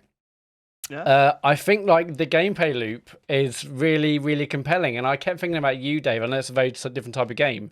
When you said you were like, just doing all the collectibles in Spider-Man games, like there are so many collectibles in this game. I'm like, okay, well, go there to get this, go there to get that. It's like it's just nice to traverse the environment, to collect things. Whether they got these They got his trinkets, which I think they're like 40 odd, or actually probably more than that. It's like all these trinkets around. You see him when he's sticks and these glowing green lights. There's one over there. I'll fly over there. I'll grab that. There's these other kind of stamina berries you can get, and the more of them you eat, the longer you have in terms of stamina, because it's got the climbing stamina meter thing from Breath of the Wild. So it's got a lot of Breath of the Wild in there. Yeah, I mean, this game is basically Breath of the Wild. Yeah, it's got Breath of the Wild. It's got a lot of like Mario Odyssey, where you're kind of switching between objects and animals that you do with a hat in Mario Odyssey. It's got Wind Waker, where you're kind of going between islands and whatnot. So there's a lot of that. I mean, it feels very much like a Zelda game to me. But no, I'm really enjoying it. I mean, the story is fine. It's going along. It's more about the actual just gameplay of me just wandering around this gorgeous island. Though, how the story is like, because it's a very cartoony looking game. It looks like it's like Sean was talking about, I'm going to play this in front of Isaac, but then there's a scene in it where someone gets slashed in the face with a knife, and then another scene where a monster is eating babies, literally eating babies in front of how far in is that? Quite early on. Like the machete slashing the face is like the first hour or so. Yeah. And then, but it does have some other dark bits, like strangely dark, where it's, I was just saying, it's a really idyllic, gorgeous environment, and suddenly there's something happening. You're like, oh, okay, this is not something to play in front of the kids. But no, I'm really enjoying it. Like the more I play, the more I'm enjoying it. It's very much like a turn your brain off and just enjoying the environment and going from A to B. Like I love, when you get ukulele, there's a bunch of songs you can play. Initially, those just change the time of day from dusk, midday, midnight, whatever. But then you do these things where you get to obtain more songs, and then those songs can mean you can instantly, what's the word? But basically, a bird just appears that you can instantly kind of, soul jump into, or you can bring like a bug or whatever it is. So what I'm doing is I'm playing the song, get the bird, and I'm flying around the environment. Oh, there's something I want to collect. I like unsoul from the bird, and then I'm using the glider to go around the village and around the island. It's great. Yeah, the game's genuinely dreadful. Like, it's awful. I hate it. What don't you like about it? It's just everything about it, Matt. It's fucking dull. It's boring. The stuff it asks you to do is terrible. You wait until you get to the bit where so there's a bit in it where you've got to do some stuff in like 3 different factories across the island. Oh yeah, I've been told about that bit now. Yeah. Filled with enemies that are just fucking terrible to fight, because you got to find it'll come up. There's like 26 enemies in this area, and you've got to find like a source of fire to kill them. Jump into that source of fire, but you're killing them one at a time. Imagine a shooter where every time you've got to find a new gun somewhere in a level, pick it up, use it for the one bullet to kill one enemy, and then go and find another gun to get the next one. It's ridiculous, right? So the combating is absolutely shit. Yeah, but I am thankful that, I mean, I didn't think there was any combat, and I'm like, that's really good. It's nice and relaxing. There are these camps, again, just like Breath of the Wild, where you can go in, there's like 4 enemies often, and a bunch of this fabric. And when you see this camp, it will say, hey, like burn the fabric and kill and burn the 4 enemies. And that's just, as David said, either there's oil tanks nearby, oil canisters, gas canisters, or little oil lanterns. You'll like aim at it, you'll soul jump into it, and then you'll lob it at the, at 1 or 2 enemies or a bunch of fabric. And then that's kind of the only combat. So I was happy with that because, it's simplistic and it's, it's but then it just puts you in a level with like 20 of these enemies, and you don't have to kill them, but it gives you objectives to do in that area, and the objectives are fucking terrible. They don't really work. It steals ideas from other games and doesn't do them anywhere near as good. It looks like shit. I mean, the city area is Oh yeah, no, absolutely appalling. that was one of the massive worst things I've mistake. seen on Like they should not have. Like one of the first locations you see is this big city which looks dreadful, and after that you go to like the big luscious island. Like they should start with the island. Don't have the really dull, empty, boring looking city. It looks really bad. And I had one bit where I got caught and I got put on in a prison on an island, which the prisons are easy to get out of. You just Thought you wanted to live in a prison. You should have loved it. Yeah, That's what you do with your money. but not in a video game. In real life. In real Thank life. you. And you had to soul jump into a rock, right? And then once I'd done that, I was on an island in the middle of the ocean. So I just had to swim all the way back to one of the major islands, which took ages. I'm looking around for. Here's another thing: if you're going to let me jump into any animal, don't fucking time limit it. What's the point in time limiting it? It's no fun. If I want to fly from one side of the island to another as a bird, let me do that. You've got to upgrade your shit if you want to do that. Isn't that because would it like break the game or whatever if they there's did no that? game there. No, but Dave, you've got to it's forcing you to try and upgrade your stuff. Like you shouldn't expect to have all the abilities from minute one. That's the point. It's not all the abilities though, is it? No, but you want to fly from like one end to the other. Could be like 10, 15 minutes. I don't know. I mean, the islands aren't massive, but you know. Okay, all right, okay. You want that? Like, upgrade. Instead, it's forcing you to upgrade. Okay, so here's what you do instead. You turn into a bird. You fly until it kicks you out. You stand still for a little bit. You go back into the bird, and then fly until it kicks you out. Then you stand still for a little bit. Let your stamina get back up. That's all you do. That's the alternative. But that's not very good. It's not about upgrading then, is it? It's fucking Matt. Honestly, I was playing this today again and just thinking I can't stand this. The bits with the factories is so poorly explained that I got to the point where just they're all over the island, so it's a big trek to each factory, right? And it took me ages to realise that you had to do them in a specific order. So I went to the last factory first, and it was saying destroy the chimneys. So I'm trying everything I can do to destroy the chimney before I looked it up. It says, oh no, the chimneys open up when you do the other factories. I was like, what? How? Why do you not explain this to the player then? It's just a waste of my fucking time. Get off of my system. It's a terrible game. I don't think it's bad. It's definitely got a lot of things I would fix about it for sure. It is bad. Wait until you get we haven't to the even next talked bit. about the fact that it doesn't tell you exactly where you are on the map. When you squeeze in the map screen. That annoyed me actually because you see, as I said, I've only played it for about 30 minutes. But the way that the map operates, I couldn't understand how it. When it says where am I, and you click the button, and there's a big circle around like pretty much the whole island. Somewhere and in you're here. like, well, where am I? What the fuck? Like, how am I supposed to figure this out? I didn't like that. Yeah, so I mean, so basically, you'll do it. You'll see a big radius, and then the character Tchia will say, "Oh, I can see this peak." I mean, like using like the local dialect, I can see this. Therefore, I'm probably here. I mean, again, I'm sure it's hey, in the real world on the island, you don't know exactly where you are, but you can try to pinpoint where you are based on the landmarks you see. So I know what they're trying to do, but it just means it's annoying. So I'm just like putting other pins down and trying to work out where I am, but. Yeah, and like performance-wise, it's really ropey. I think in points, I mean it's 30 frames. Even 30 frames doesn't quite feel like that at many points. Right. But even with all that being said, I'm just I mean, lots of things aren't great about it, but last night the more I played it, the more I enjoyed it. I went in thinking this is going to be rubbish. The opening half an hour not great, but I was like, hang on. I'm just turning my brain off and enjoying. Well, there was a moment I like the music. Was just going around the island and collecting things off of the list that I thought, okay, I can see the enjoyment here. As I said, so there's something compulsive. That's what I've been doing. There's something there, right? You wait until you get to the next bit, Matt. I want to hear you next week come in and say I finished it and it was brilliant, because you won't. It's a mess of a game. I've had several moments where it's just glitched out on me, and I've been stuck in a rock or whatever. I've had to reboot the game. It's not very good, and I'm absolutely. I don't know what's going on at Eurogamer at the moment, but they've done several reviews where they've said this is recommended, and I just feel I don't know who you're recommending this to, because I'm sorry. I feel sorry for the people you're recommending it to.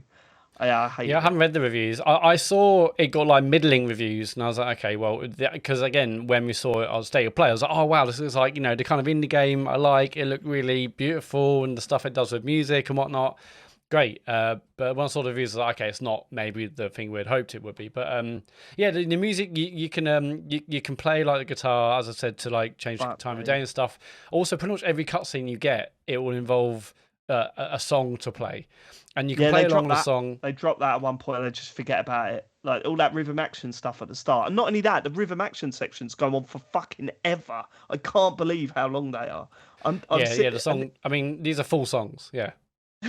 And there's a button in it where it just goes, you could just automatically play it if you want. It's weird because the note, you have this kind of rotary where all the notes coming in, you have to like press the stick at a certain time to play that note. That's fine, and some of the songs have been quite fun to play. But then there's been other times where like the characters are talking, but I can't play the notes and read the subtitles. So I'll go to like autoplay mode. I don't know. I thought that was quite nice. I think the music's really nice in the game. It's really relaxing. David, would you say that the mechanics combine in an irresistible blend of mindfulness, playfulness, and pure joy? No. If you're playing this and thinking it's pure joy, then you've got honestly, I don't know what's going on. All right, I'm all up for difference of opinions or whatever, but not that one. Dave, didn't you? There's a limit to it. Dave, didn't you enjoy the rock stacking? The rock stacking was okay. Didn't hate that. There's a lot of mindfulness there. You can stack some rocks, and I think you get new abilities when you do that. Yeah, I mean, I'm not sure if I'm saying it's great, but I enjoyed turning my brain off and playing it last night. What would you give it? What would you give it out of 10? Honestly, I don't know.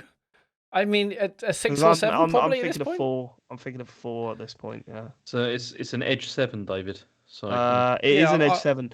I'll say 6 or 7. James, I can't wait to hear what you think of this game once you get into it. I can't wait to hear because I genuinely think we do argue a lot about video games, but every now and then we are very, very in line with a video game. And I think this is going to be that. Well, it hasn't started off well for me anyway because I started playing it and I was like, this is not grabbing me at all. No, it's got a really poor opening because I was like, I have no energy to play this. This is just, what's the point of this game? But something happened last night and I enjoyed what I played. So I don't think you'll like it, James, but give it a go. Okay, all right. Well, 2 different opinions there, so you could decide for yourself. Dave, are you going to try and finish it, or are you done now? Yeah, I'm right at the end of it apparently, so I'm going to finish it. And honestly, I think the kids are like enjoying watching it. Like Charlie keeps going, but you need to find the dad, and I'm going, yeah, okay, I need to find the dad because the dad gets kidnapped at the start of the fucking game, and he's obsessed with finding the dad. So I think I'm gonna have to find the dad. Yeah, I need to get. I really want to show Elodie because when you are a bird, and I think other creatures, you can poop. You can poop in the air. That's good. So that's good. I'm like, I've got to show her this. She'll absolutely love that. And when's it not funny just to poop as a bird? Going over some people's heads. No, you've got me there. That's absolutely fine. Yeah, I'm gonna try and finish it. It's only meant to be like a 6 to 8 hour game anyway. So yeah, I'll get that done for next week. I think I've played it for about 7 hours already, so I must be near the end. Yeah, terrible game. Anything else, Matt? You got Paranormasight? Yeah, I was last week. I was talking about Paranormasight, and I said I think I'm close to the end. I played again after the show, and I was literally like 15 minutes away from the end. But I've since played it, and I've got all the endings, and I think it's an absolutely fantastic game. Yeah, this is the Japanese kind of ghost story visual novel. Really, really good. It's not a linear visual novel as others may be. There's loads of opportunities to kind of change the story, see different endings, with a few clever puzzles. Not really enough for my liking. There's some really good ones at the beginning, and then they kind of drop off. But the story was compelling until the end. It goes kind of batshit crazy, but I enjoyed it, and yeah, I finished out. So definitely one of the games I've played so far this year. James, you've got it. I assume you haven't played it yet. I've not touched it yet, no.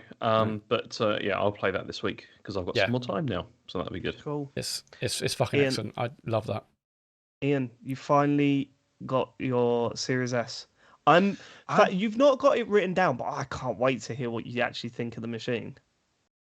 Well, so I've got the old Xbox Ones, but like the slick ones. So the Xbox One S, I think they were called. So I've got those, but I don't really play it.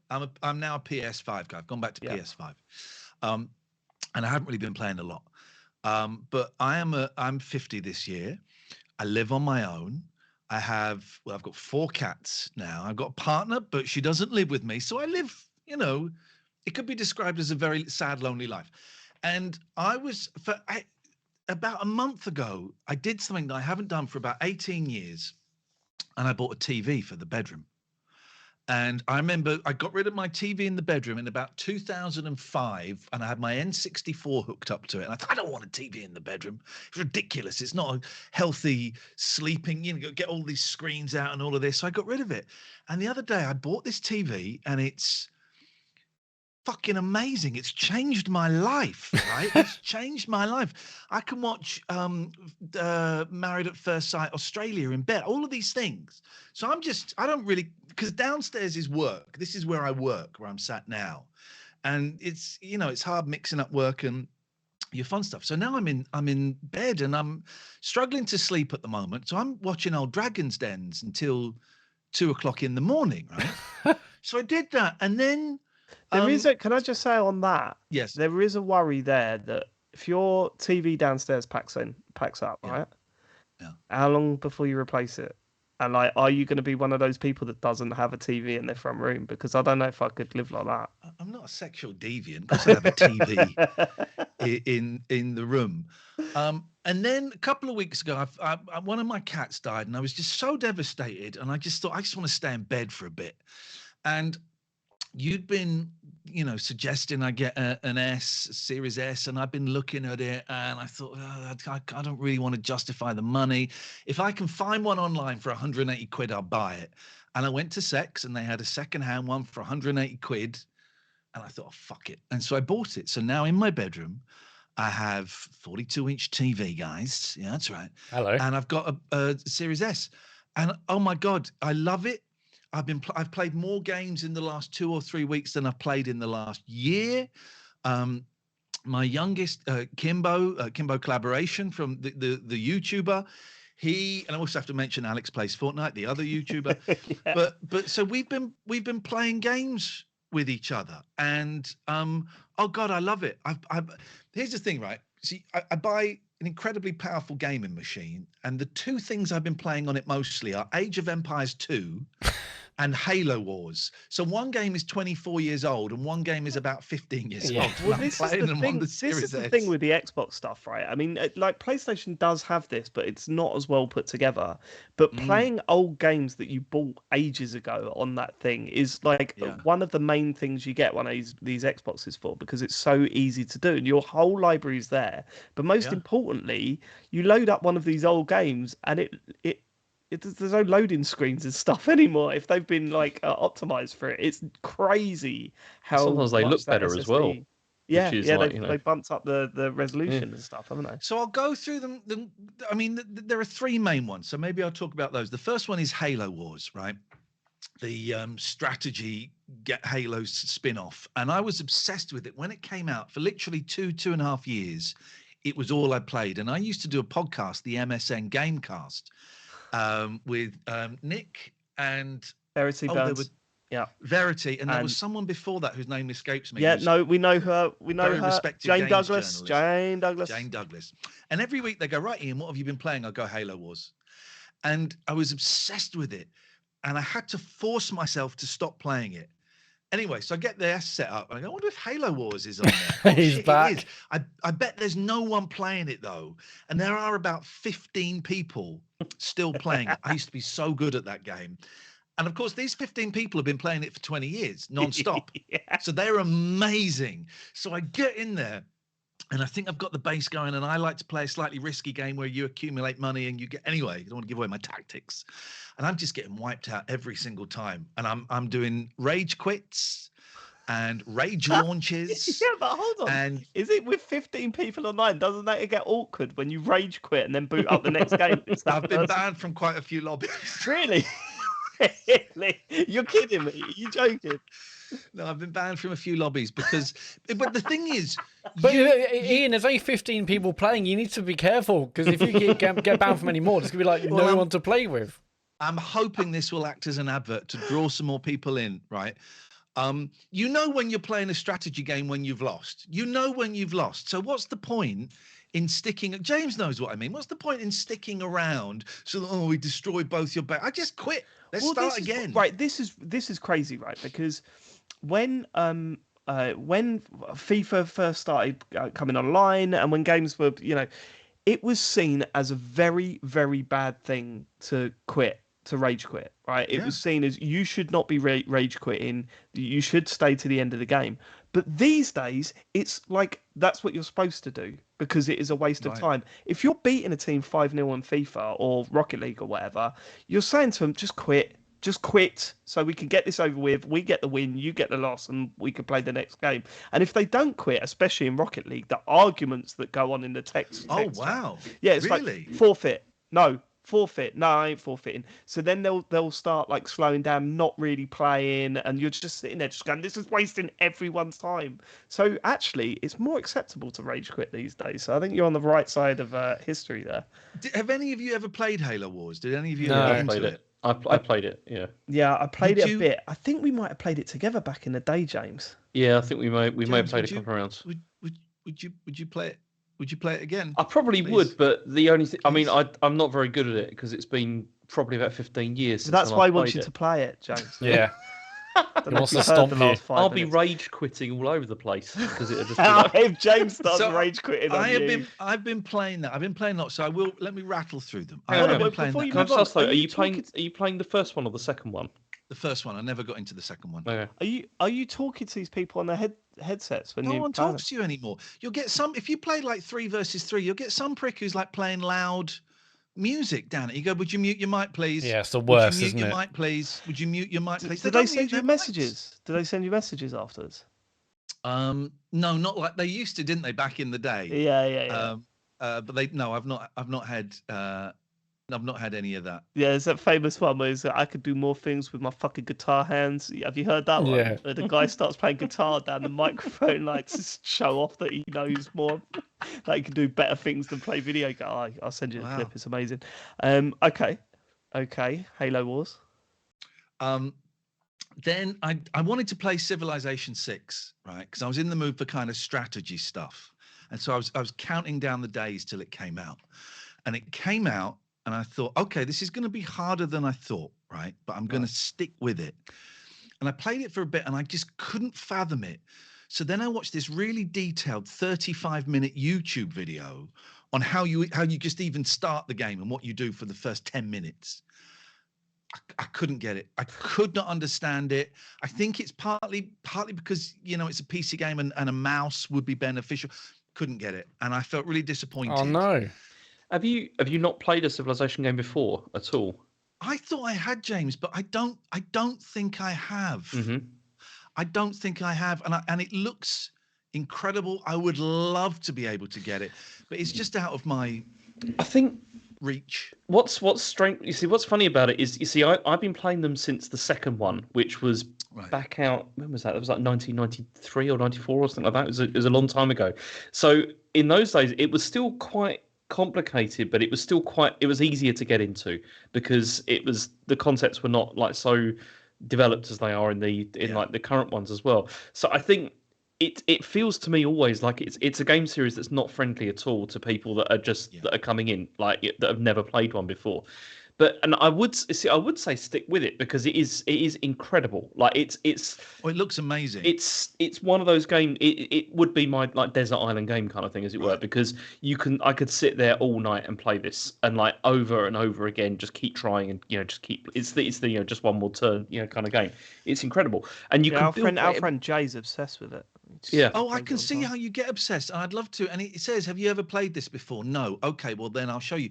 But it really doesn't show you at all. And this video was great. The tutorials are bad. Yeah, the tutorials are terrible, and they're also it is quite complicated, like to sort of get your head around like the way the whole thing works, because and especially like in the early game, you have to make the right decisions quite early on, otherwise you're screwed. Like for the rest of the game, basically.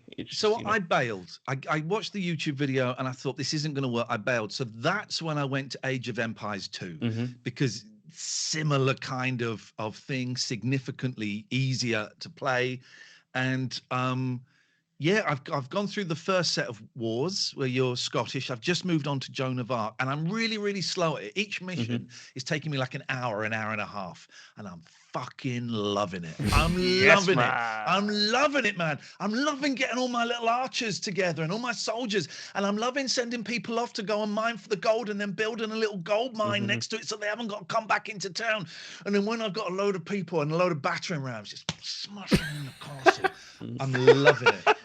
Loving it. I totally see, because I love real-time strategy games, and it's one of those things which is, like Civ is not like that's like a turn-based like strategy game, and it's like, you have to spend a lot of time like you sort of just preparing everything and with that. But real-time strategy, and it's a shame because it's a genre which there are still games that exist that push like the same kind of like mechanics, but not in that way, like not with the whole sort of like the resource management as well and the base building and all that kind of stuff. And that's when like Age of Empires, like Command & Conquer, all those games were just so good. Yeah, I used to love Total Annihilation was amazing too. That was good. I loved Command & Conquer and Total Annihilation. Didn't play didn't play Age of Empires though. I loved Command & Conquer, and I think that's what's bubbling in the back of my head, why I wanted like a Civ 6 or something like this. I haven't been brave enough to play online with anyone yet, because I know I'll get absolutely hammered. So I'm just enjoying going through all of the missions really slowly. I mean, it came out in, I think, 1999. So it's a 25-year-old game. It's so good, and it's so exciting, and it's just, I love it. Absolutely love it. James, where do you sit on the theme park and roller coaster tycoon stuff? Is that like you like? Oh, they're just toys. No, it's not that. I just don't. I didn't. One of the problems I always had with those games was the way that so it was done by stages, wasn't it? Like you go from one stage like to another, and each stage they basically just introduce, here's a new thing that you can do in your park or whatever. Like they just add that. But that was only basically building up to the free. Like the never-ending mode, right? That's all that was doing. And I don't know, I just never found it very interesting like that at all. Well, even the little people being sick on the floor and that, and then when you negotiate with people with the two hands that go, oh, is the hands going to connect? I want to send people to die. That's why I want to play games like Command & Conquer and stuff like that. You totally could do that with Roller Coaster Tycoon. You just didn't put you did a big loop and then just remove the end bit and watch the roller coaster just fly off into the air. It was amazing. I'm typing away because I'm reminded of a game that used to be on the BBC Micro called Lemonade Stall or Lemonade Stand. Yes, I remember that. Oh, fuck, I used to love that. And I think if you progressed far enough, you could flip the tape over and do like a bigger business. I used to love that. There was some wild management sims back in the day. I remember on my Atari, I used to play Boxing Manager. It was a boxing game, but you didn't box. You just told the boxers who to fight. It was really weird. Really weird. I'll tell you what I did just notice from the chat. It was somebody was mentioning like Gears Tactics. That may be another one that may be worth having a look at because it's so that's that's on Game Pass as well. See, I've never played it, and it's a Gears of War game, but it's a strategy game like version of that. All right. And so thank you. I don't think that reviewed well when it came out, didn't it? Yeah, I think it's more XCOM, like turn-based rather than what's it called than real time, but I'm up for still supposed to be good. So hold on, wasn't that the one that was announced alongside Gears of War Pop? Yeah, it was Gears of War Pop. That was the Funko Pop Clash of Clans style game. Oh, I thought. Okay, yes, yeah. Did I made a game out of it? It's really odd. I don't even know if it come out. It's just a mobile game, I think. Is it? Right. Okay. Anything else? And very, very quickly, a couple of things. My youngest Kim is into basketball, so we tried NBA 2K23, and it's just unplayable. Really, it's a mess. Did you try load up NBA Jam though and go, no, this is the basketball game? No, I did not try and do that. You got to give him a go on that. That's the one. That's not a bad idea. Actually. It was very good. Did the Resi Evil 4 demo, loved it, thinking of getting the game. And the final one, and I'm really surprised I've been playing this much and absolutely loving it, is Sea of Thieves. And I know we're a little bit behind the curve, and you may have seen me in the group chat asking Sean, turns out you can't save. But me and Kim, of my 11-year-old, have been playing Sea of Thieves and just pissing ourselves. We're having so much fun doing these stupid missions and getting killed by these monsters on these islands. Yes, we did see some other people driving a massive ship and we attacked it, and we trolled them a bit. They destroyed us completely because they got this massive thing and we've got a little sloop. But we have been, honestly, we have been laughing so much, and I've been working at home, and I had like an hour here or an hour and a half there, and I just go, Kim, I'm ready. Do you want to go and play? And now we've worked it out. Now we've worked out how you get the missions. Okay, you can't save, so you kind of got to complete a mission. Loving it, loving it, loving it, loving it. And he finds it hilarious to say, Daddy, turn around, look at me. And then he's playing Happy Birthday on his little hurdy-gurdy. Honestly, we are having Have you done the so puking much stuff fun. in it yet? Oh, what if you drink all the beer? Yeah. You start throwing up, and then you can like puke in a bucket and then chuck it over someone. Oh, it's just. Oh no, I've not done that. Keep that to yourself and do that next time. Yeah. I will get him. Tell with him that to be tomorrow. sick on you. Grab a bucket and then chuck it over him. It is so much fun, and it is just absolutely Lee of Thieves. Thank you very much in the chat. You know, I have not laughed this much at a video game, I don't know, for years, and we are having the best time playing it. So yeah, Sea of Thieves, a little bit late to the party, but then that's the joy of the Game Pass. All of this stuff, all of this stuff. Civ 6 was on Game Pass. All of it's on Game Pass. You know, so I can dip in, go, yeah. You know, if I'd spent 65 quid on Civ 6, I'd be gutted. You know, because I'm probably not going to go back. But the ability to go give it, and I gave it a couple of hours. Well, this isn't for me. Let's, you know. So I'm having a great time. I sent you a list of games that I was. Oh, you absolute prick! Oh, what? They were, because you sent me some shit ones in there as well. Did I? I think they were all excellent, weren't they? I'm trying to remember which one. I'm trying to find the list that I sent you. Did you recommend Grounded? Because that might be. Oh, no, here's what I recommended. Right, As As Dusk Falls. Right. Okay. Yeah, right. I think you might actually like that because what is that? What is that? It's the narrative game, but it hasn't got any of the puzzles, any of the wandering about. You're literally just making choices in this story, and it's really quite good. Okay. Atomic Heart, because I said I'll just it will show you what your series S can Get to the bit where you recommend the games you knew that I would hate. Life is Strange. I put a little explanation after each one. Hi-Fi Rush. Not sure you'll dig this, but it looks amazing. It's an action game. Inside. Dark side-scrolling puzzle platform game. Bit haunting. Life is Strange True Colors. I won't finish that. I won't finish one. You did mention one. Vampire Survivors. Oh, Vampire Survivors. Oh, that's made by the same people that make Crystal Meth, because it is. It is. So I thought I'd been playing it for a half an hour, and I looked at it, 2.5 hours. That is the real definition of just one more go. Yeah. You know, and it gives you, each progression is just enough to keep you hooked. When you get the garlic ring around you, and suddenly you can walk through the bats. And it's like, because I'd heard you talking about it, and I couldn't quite visualize what it was going to be. Oh, it's so good. But when you first started playing it, were you like, what the fuck is this? Because I didn't know what I was doing. But it looks ridiculously bad, doesn't it? Oh, I like the look, but I didn't really know what I was doing. And there's an ending to it, is it? There is an end point. Yes, there is. Yeah. You kind of, it feels like you can keep playing it after the ending, but it feels like you should really decide when you're done with it, because if you get tired of it, it's not going to change. No. So once you feel that you've had enough of it, it's probably best to just put that one down. And I don't know when that comes. I mean, I've heard you talking about it so much, which is when you put it on the list, it's like, oh, actually, I should probably check that out. Yeah, it's pretty good. But it's just so delicious. It's so simple, and the rewards are just perfect. And it is that, I think the furthest I've got is like just under 14 minutes, and it is that thing, can I get to 15 minutes next time? Right. And yeah, that was a good suggestion. I thank you for that. There is one that I was sort of really toying with suggesting, but I didn't in the end. I didn't put it in that list. I'm interested to see, James, if you'd think this would be a good recommendation for Ian. The Artful Escape. Yeah. Actually, yeah, I think maybe. I mean, who wouldn't like that, really? Google it. I don't know. I'd love to know what you think of it, Ian, because it's not a game as such. It's more of a, oh my God, a weird experience. Yeah. You know, I've heard you talk. That's the music one, Yeah, isn't it? Oh, it's beautiful. It's such a good looking game once you get, basically, if you're going to play it, get to the point where you walk through the cupboard. You'll know what that is, but there's a bit where you walk through a cupboard and it changes. Yeah, it's Game Pass. Yeah. All right. Do you know what? I'll give that a go, because that's another one. you do have the, you guys have proper influence. You say stuff, and I say I've not really been into gaming for a while until very, very recently with this Xbox.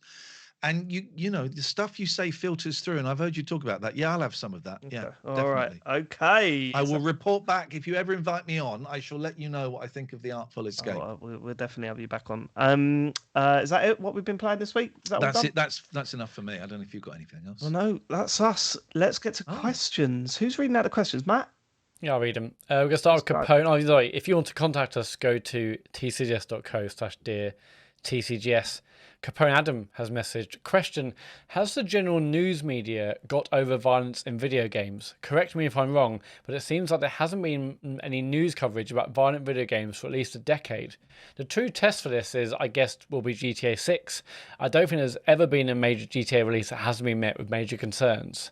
Do you think we're past the point now of video game violence causing as much as a stir as it once did? That is a very good point. There's the old news reports of when Mortal Kombat come out, when Manhunt came out, there was a series of news reports about violent video games and kids play. I think it's more generally accepted that adults play video games now. So back then, when those news reports were in the news every week, it was, well, video games are for kids, so this is why violent video games are such a bad thing. I think it's more accepted that actually they're not for kids and adults play video games.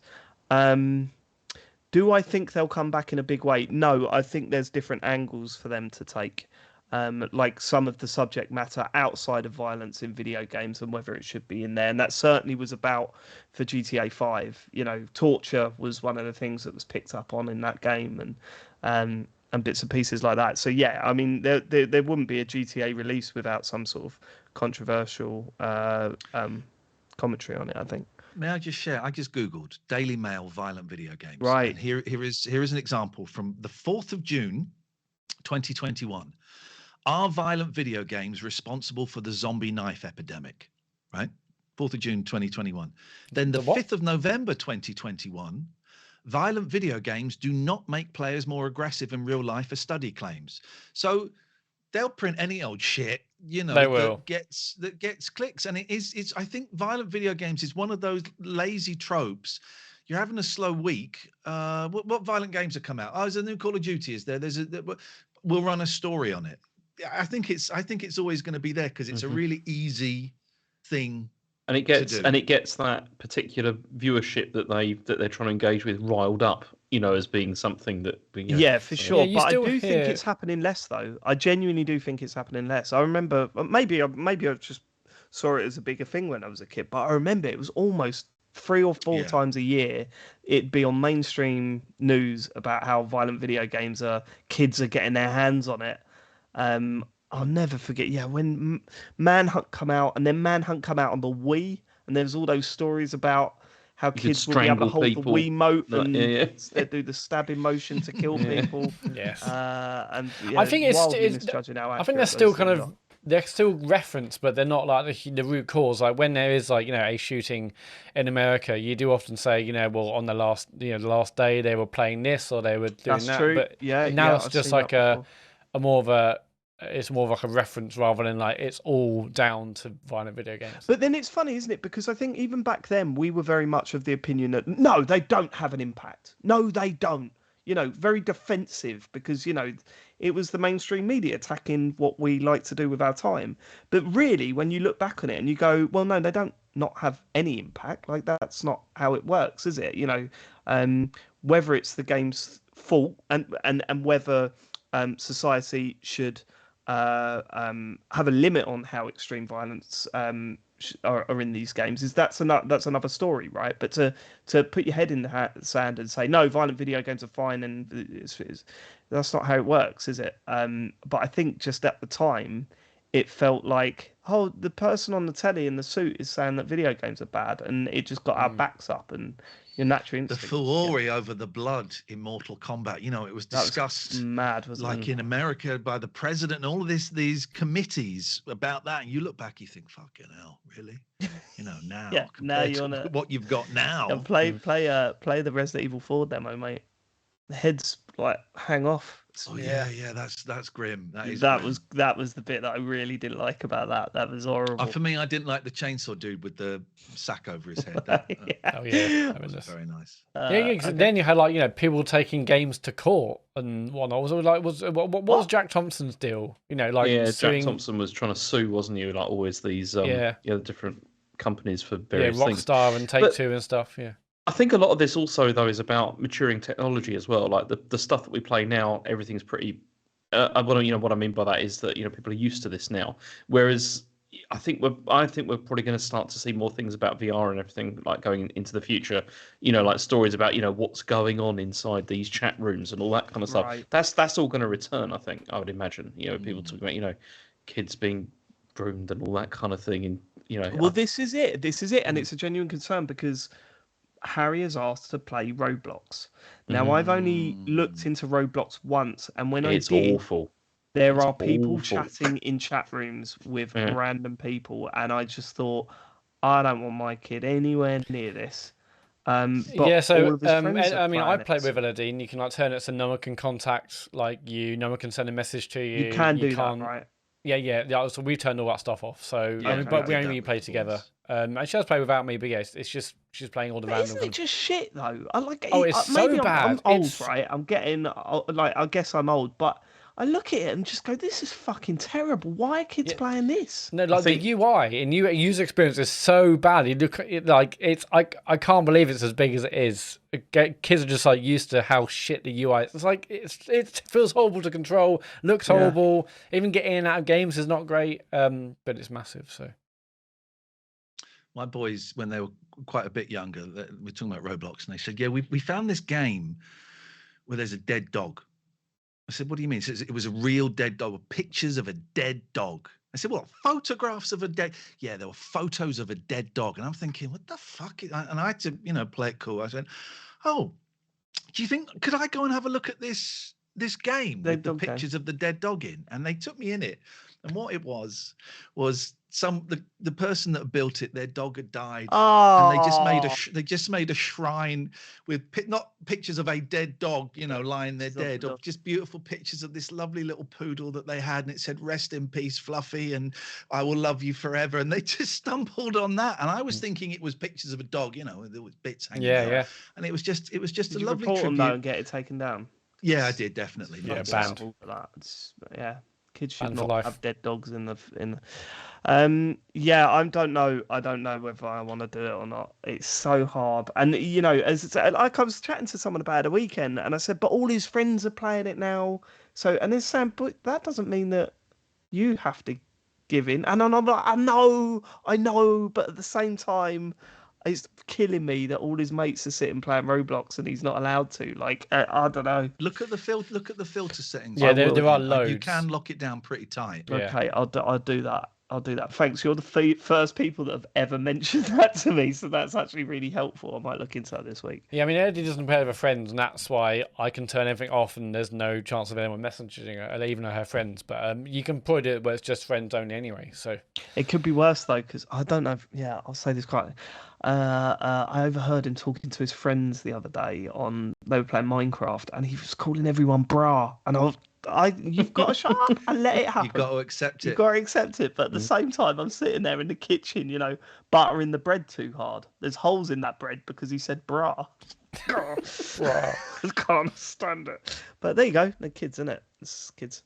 And that's the natural cycle of events. My parents would have been pissed off and laughed at a lot, me saying wicked all the time. Thanks. Thanks. So there's a free one. So that's the natural cycle of life, David. You just have to accept it that they're becoming and their music is just like bleeps and bloops, isn't it? Their music is terrible. Not like music in my day where we had Aqua. Remember them? I've seen Harry Styles live. He's excellent. Oh, James doesn't know who he is, apparently.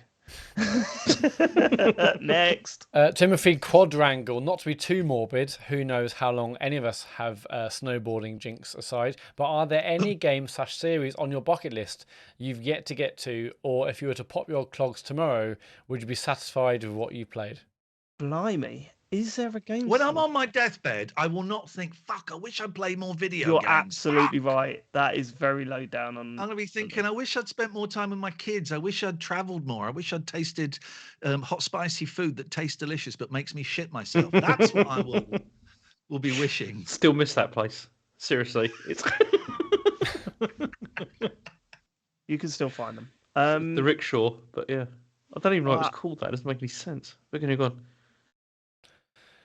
Bear with me 1 minute, guys. All right. Dave's going for a shit. Everybody. Yeah, he's going for a massive shit. What's that rickshaw story, James? No, that was just the name of the place they used to go to. Oh, it was so good. What is this in? Where is this in China? No. This is the thing. It was not. It was actually in the southeast of England. That was haunting. I could hear Charlie just outside my door shouting, "I can't breathe, I can't breathe." I opened the door and he was actually saying, "I can't reach," because he's in the toilet and he can't reach the light to turn the light on. So, all okay. Just had a minor panic attack. Wowzers. Okay. That freaked the shit out of me. Right, okay, where were we? Sorry about that. Where were we? Bucket list of games Oh, that right. you want to play before you die. I mean, I still want to get original Final Fantasy VII done, which I'd stopped. I'm like 30 hours into that. Didn't you? How far Yeah. did you get? I was 30 hours in. And Wow. I played even like the last month or so, played a little tiny bit and stopped. I will get to that. I think because I had such a big break, like, it's hard to get back into it, but I will. That's definitely one I absolutely have to get the original Final Fantasy VII done. Game, so there's not. Yeah, I don't think. I think I've played every game series. I'm all right. I'm all right for game series. Thank you very much. I've played all the games, so yeah, I'm pretty much done with it. Pretty much done. James, anything on your bucket list of games? No, I feel pretty happy with what I've played so far. I don't really think of anything that I'm desperately wish I had played that I haven't yet. I don't know. I'll think about it. No. All right. Cool. Disappointing answers. Yeah, very disappointing Questions. answers to the question. The Farley Parable. Hi, top blokes. What were your thoughts on Breath of the Wild Champions Ballad? I can't recall if any have you have played it. I got it recently in preparation for Tears of the Kingdom and thought there were some of the best shrines in the game. I've also just heard we're getting a new trailer for tomorrow. Cannot wait. Love you all, from the Farley Parable. See, I've not played that, but Asher has. He's played way more of that game than I ever did. Like, he finished the whole thing. Yeah, he did every shrine, didn't he? He did every shrine, and he's also done all of this stuff as well. And now he's playing it on like master mode or whatever it is, and which just so Champions Ballad was the DLC that come out. It was the first DLC, wasn't it, that come out after Breath of the Wild, I think. And it was what I hated. It was just the worst thing about Breath of the Wild for me was the combat against hard enemies, right? Against a really hard enemy. I think the combat was serviceable. Until you got up to a really hard enemy. But the good thing about Breath of the Wild is that there was only a few really hard enemies in the game, right? And then the DLC was all based about what if the combat was insanely hard. And I was like, nah, not interested. I'd already sold it by that point anyway, so I wasn't that bothered. So yeah, that's why I didn't play it. But sounds like I might have missed out. And I certainly hope that Tears of the Kingdom doesn't go down the let's make things harder route, because that's not what I want out of that game. Yeah, I want exploration, and so that's what I really want. It's weird. Obviously, the game was incredible and one of the all-time greats, but I saw the DLC and I just wasn't interested in getting a DLC at all. No. I mean, I think maybe because when the first DLC has popped out, they're like, there's a small little bit, you can do some extra stuff, and I'm like, I think I'm good for now. But yeah, the only bit you would of have DLC thought I would have jumped on that, given how good the game was, but. Yeah, the only bit of DLC that I could have done with was that, it had the option where it showed you on the map where you'd been. Yes, that that looks absolutely great. But I wasn't going to pay 10 quid for it or whatever they wanted. Ridiculous. Yeah. But yeah, so tomorrow's trailer, so it's 10 minutes, a 10-minute gameplay trailer, which by the time you listen to this, if you're listening to it on Wednesday, it's already out. I'm going to try and avoid it. I would like to not watch it, but I'm going to watch it. I'm going to watch it. Yeah, I feel like 100%. I don't need to. I want to kind of experience that stuff live when I play the game. But... Yeah, I know, but it's such a big game that watching 10 minutes of gameplay. I kind of want to watch it to give at least some idea of what I'm walking into here. Yeah, do you know what I mean? Same. We're walking into Breath of the Wild. What else do you need to know? It's going to be another one, isn't it? Well, no, it's not as simple as that, is it, Matthew? I think it is. Just a smug... I think it'll be very similar. Next question, please. Big Jim, thanks for answering my Xbox S versus X question last week. I'm getting the X. Another question. Given the improvements in game visuals and performance from the beginning to the end of the PS4's life, which is, I've always heard, down to developers getting better at utilizing the hardware, do you think we'll ever get ray tracing at locked 60 frames a second on PS5/Series X? Well, we kind of got that on the PS5, right? Isn't the Spider-Man games have a reduced version of ray tracing with 60 frames per second with some stuff taken out. Yes. Yeah. That's still one of the most visually impressive games that I've played this gen. I think Miles Morales looks absolutely stunning. Is he talking about like it being like 4K with ray tracing at 60 frames? Yeah. Oh, 4K with okay. I don't know.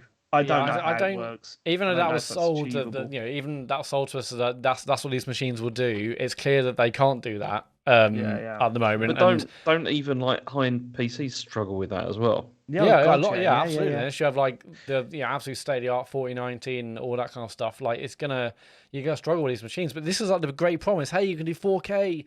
I mean, maybe there's some commas there we didn't realize before. You can do 4K, you can do 60 frames. I thought it was just one thing. Turns out they're separate things entirely. But PlayStation I always think back to the PlayStation 2 and the emotion chip. Yeah. The emotion chip is going to learn how you play and it's going to adapt. No, no, it didn't. What bollocks that was. So that's a good old trick of Sony's to. Am I the only person? I don't care about 4K. The TV I bought isn't 4K. I don't care about 60 frames per second. I don't really. Ray tracing is light. Is it? It's just light. None of that stuff. None of that stuff. I think really appeals to me. And I know I'm in the minority amongst you chaps, and those things are important to you. But I can't really see the difference, and I don't really care. I think the thing out of those things, the one that I care about the most is the 60 frames per second thing, because once you get used to that in games. Right. It feels horrible going back to 30 frames because it's so much smoother and things feel so much. If you play something and then switch it like across it, everything feels juddery and horrible and just not great.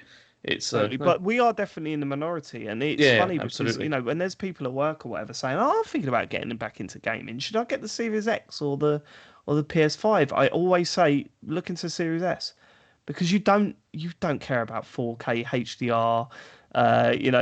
60 frames per second. You don't care about any of that. I mean, that's one of the reasons as well why the Switch has done so well as well. Like a lot of people just don't care about that. As long as they have things that look reasonably nice and play well, who cares? Yeah, a lot for a lot of people, good enough is fine. I mean, I think it's amazing when you see games like God of War and Horizon Forbidden West, and they do look amazing with all the ray tracing and whatnot. But I mean, in most of my games, I just switch to performance mode, so it's not full 4K. Because, as James says, I need the 60 frames much more than a bit of extra resolution. But HDR looks incredible, and these things do look amazing. I do like that in my games, but I think the frame rate is much more important. Here's a question: who out of Microsoft and Sony bring out a more powerful console next? Who's the one to bring out the pro version of these? Sony. Yeah, Sony. I think Sony will definitely do it. I mean, all the talk about this stuff is way too soon. It feels way too soon. I think Microsoft are just way happy with what they got at the moment, and they've got no need to look for a more powerful console. Whereas Sony, I think it's a bit more difficult as well for Microsoft actually with that because of the fact they got the S and the X already. Yeah, it's right. Then what you're doing, you're creating another tier. You got like three. Totally. Three. That'd be a bit difficult. Yeah, but it just feels way too soon. I mean, maybe it's not. I mean, I know he's been out for. How long have they been out for now? Well, that's the thing. Like people were looking at that, and like the gap between the PS4 and the PS4 Pro was about this long. I think it was not. Yeah, it was. But the PS4 Pro, that was there for for the 4K aspects and stuff. It feels like we don't need an upgrade now. I mean, yes, I guess if these machines do the 4K 60 HDR ray tracing, then I guess so. But it feels much less needed. Because we also, I don't feel like they've been exploited at all yet. Yeah, anyway. I mean, Microsoft have done fuck all. Like we need games on Microsoft before they start worrying about pushing the hardware. What scares me the most about the Pro thing with Sony is that the PS4, they took the PS4, bought the PS4 Pro out, and what they did was just add a big slab on top of the PS4, right? They can't do that with the PS5. Don't make that motherfucker any bigger. That is as big as it. No console needs more plastic on it, please. That one is this. What a horrific machine. What a fucking eyesore. Okay, well, should we do a couple more? Couple more? Yeah, Maria Mendieta de TCGS Hey. Kurin. Playing Control and Quantum Break back to back, I have a newfound appreciation for the work of visual effects artists like Elmeri Raitanen and his team. I cannot imagine how tough it must have been to create a new visual language to represent time collapsing in a video game. What visual effect would you like to introduce you as you enter the stage at the next TCGS Con? Keep up the spectacular work you do. If I'm not on Discord, please rest assured that it is for reasons completely unrelated to your wonderful selves and your brilliant listeners. Sincerely, Maria. Yeah, see, because my answer to this is kind of it in reverse. So you know the pixelator gun in Ratchet and Clank, where it just turns you into a pixelated thing and then it explodes into little pixels. That bit in reverse. That's the visual effect that I want. Pixels I get chucked on loads of little pixels on the floor and then I come together and then pop together and go, hey guys, what's up? Actually, that's quite haunting, isn't it? Yeah, I'd like kind of the opposite. Well, something similar to that, but like with the Mario 64 like painting, where there's like a painting of me. There's like a painting of me there, and then I kind of like come out of the painting. Yes, that was it. James, I thought I thought you were going to say something else. I thought you were going to go, you know, at the start of Mario 64, where Mario's face just turns up, and you can manipulate it. Yeah. That you, oh my god, we wouldn't start the show because I'd be just pulling your face apart and then letting go, boing, boing, boing, boing, as it comes back together again. I'd love that. Matt. I mean, I want to do kind of like the portal gun thing, but you know, when you like you fire an orange, you fire a blue, and you fall off a a ledge, and you're doing like going faster and faster and faster, basically that. And then somehow I shoot a gun, and I'm like, on a snowboard. Yeah. Yeah, and all of a sudden your snowboard's suddenly not on your feet anymore. Yeah, and we got to check all the portals for your snowboard. Ian, have you got any way you want to? Yeah, I'd like to be text based, please. I don't know how that would work or what it would look like, but I want to be text based. Ian, enter stage left, right. Type in. You have entered to stage left. People are booing. They wanted you to come out of the right. Start again. I would like that. Can I just say, if you're not a Patreon, you won't know as much detail about Matt's snowboarding adventure. Fuck me, it is worth. If you just sign up for a month to listen to that bonus podcast, it is the funniest and the most tragic thing. It's Shakespeare. It's comedy and it's tragedy. It is. I mean, wow! It is a wild, wild ride in so many ways, and you're there laughing, and then you're going, "Oh shit! Is he going to make it? Well, he must make it. He's telling us, but how does he?" Honestly, Matt, I felt for you, man. I felt for you. Every step of that story was incredible. Yeah, well done. Well done. I mean, I made it. Just about made it back. Love that. Next. Okay. We're going to have Alex79. Dear TCGS, compatibility in Taurus is rising. There's a woman at work really into horoscopes and insists on spouting shit all day about how accurate they are and that she can do readings for people. Now, I'm assuming we all call that racism, homophobia, or anything like that when we see it. But what's the biggest bullshit you're prepared to nod along with just to keep your mouth shut about at work? Thanks for letting us be natural from Alex. It's hard. I mean, it's so hard because I'm really torn about it, this stuff in particular, because horoscopes is one thing, but also mediums and all. I kind of feel that it preys on people. I think when there's money involved, it's worse, right? So if it's like horoscopes or whatever, you just go, well, you're not paying for that, are you? I guess. So you're just reading it in your newspaper and thinking it's real. So what's the harm there, really? You just nod along and go along with it. With mediums and stuff, I go, well, you are actually paying someone to do that, and I'm not sure where I sit with it. But at the same time, sometimes you just got to shut the fuck up, haven't you? Haven't you? I think when there's that's a balancing act to play, isn't there? Because I think if it gets too much money, you got to say something. But I don't know, man. It's tough. It is so tough. I think the most bullshit I put up with, if someone was arguing that all controllers should have the same configuration of buttons. Yes. They should all have the X and the A and the Y. They should all be in the same place. Yeah, that'd be the I think worst. that is probably the limit where I'd have to say, look, this is bullshit. Please stop it. What you're saying is really doing my head in. I think. Shame, because that sort of chat got us where we are today. Do you know what I mean? I know. It's a shame. Unfortunately. It's a shame.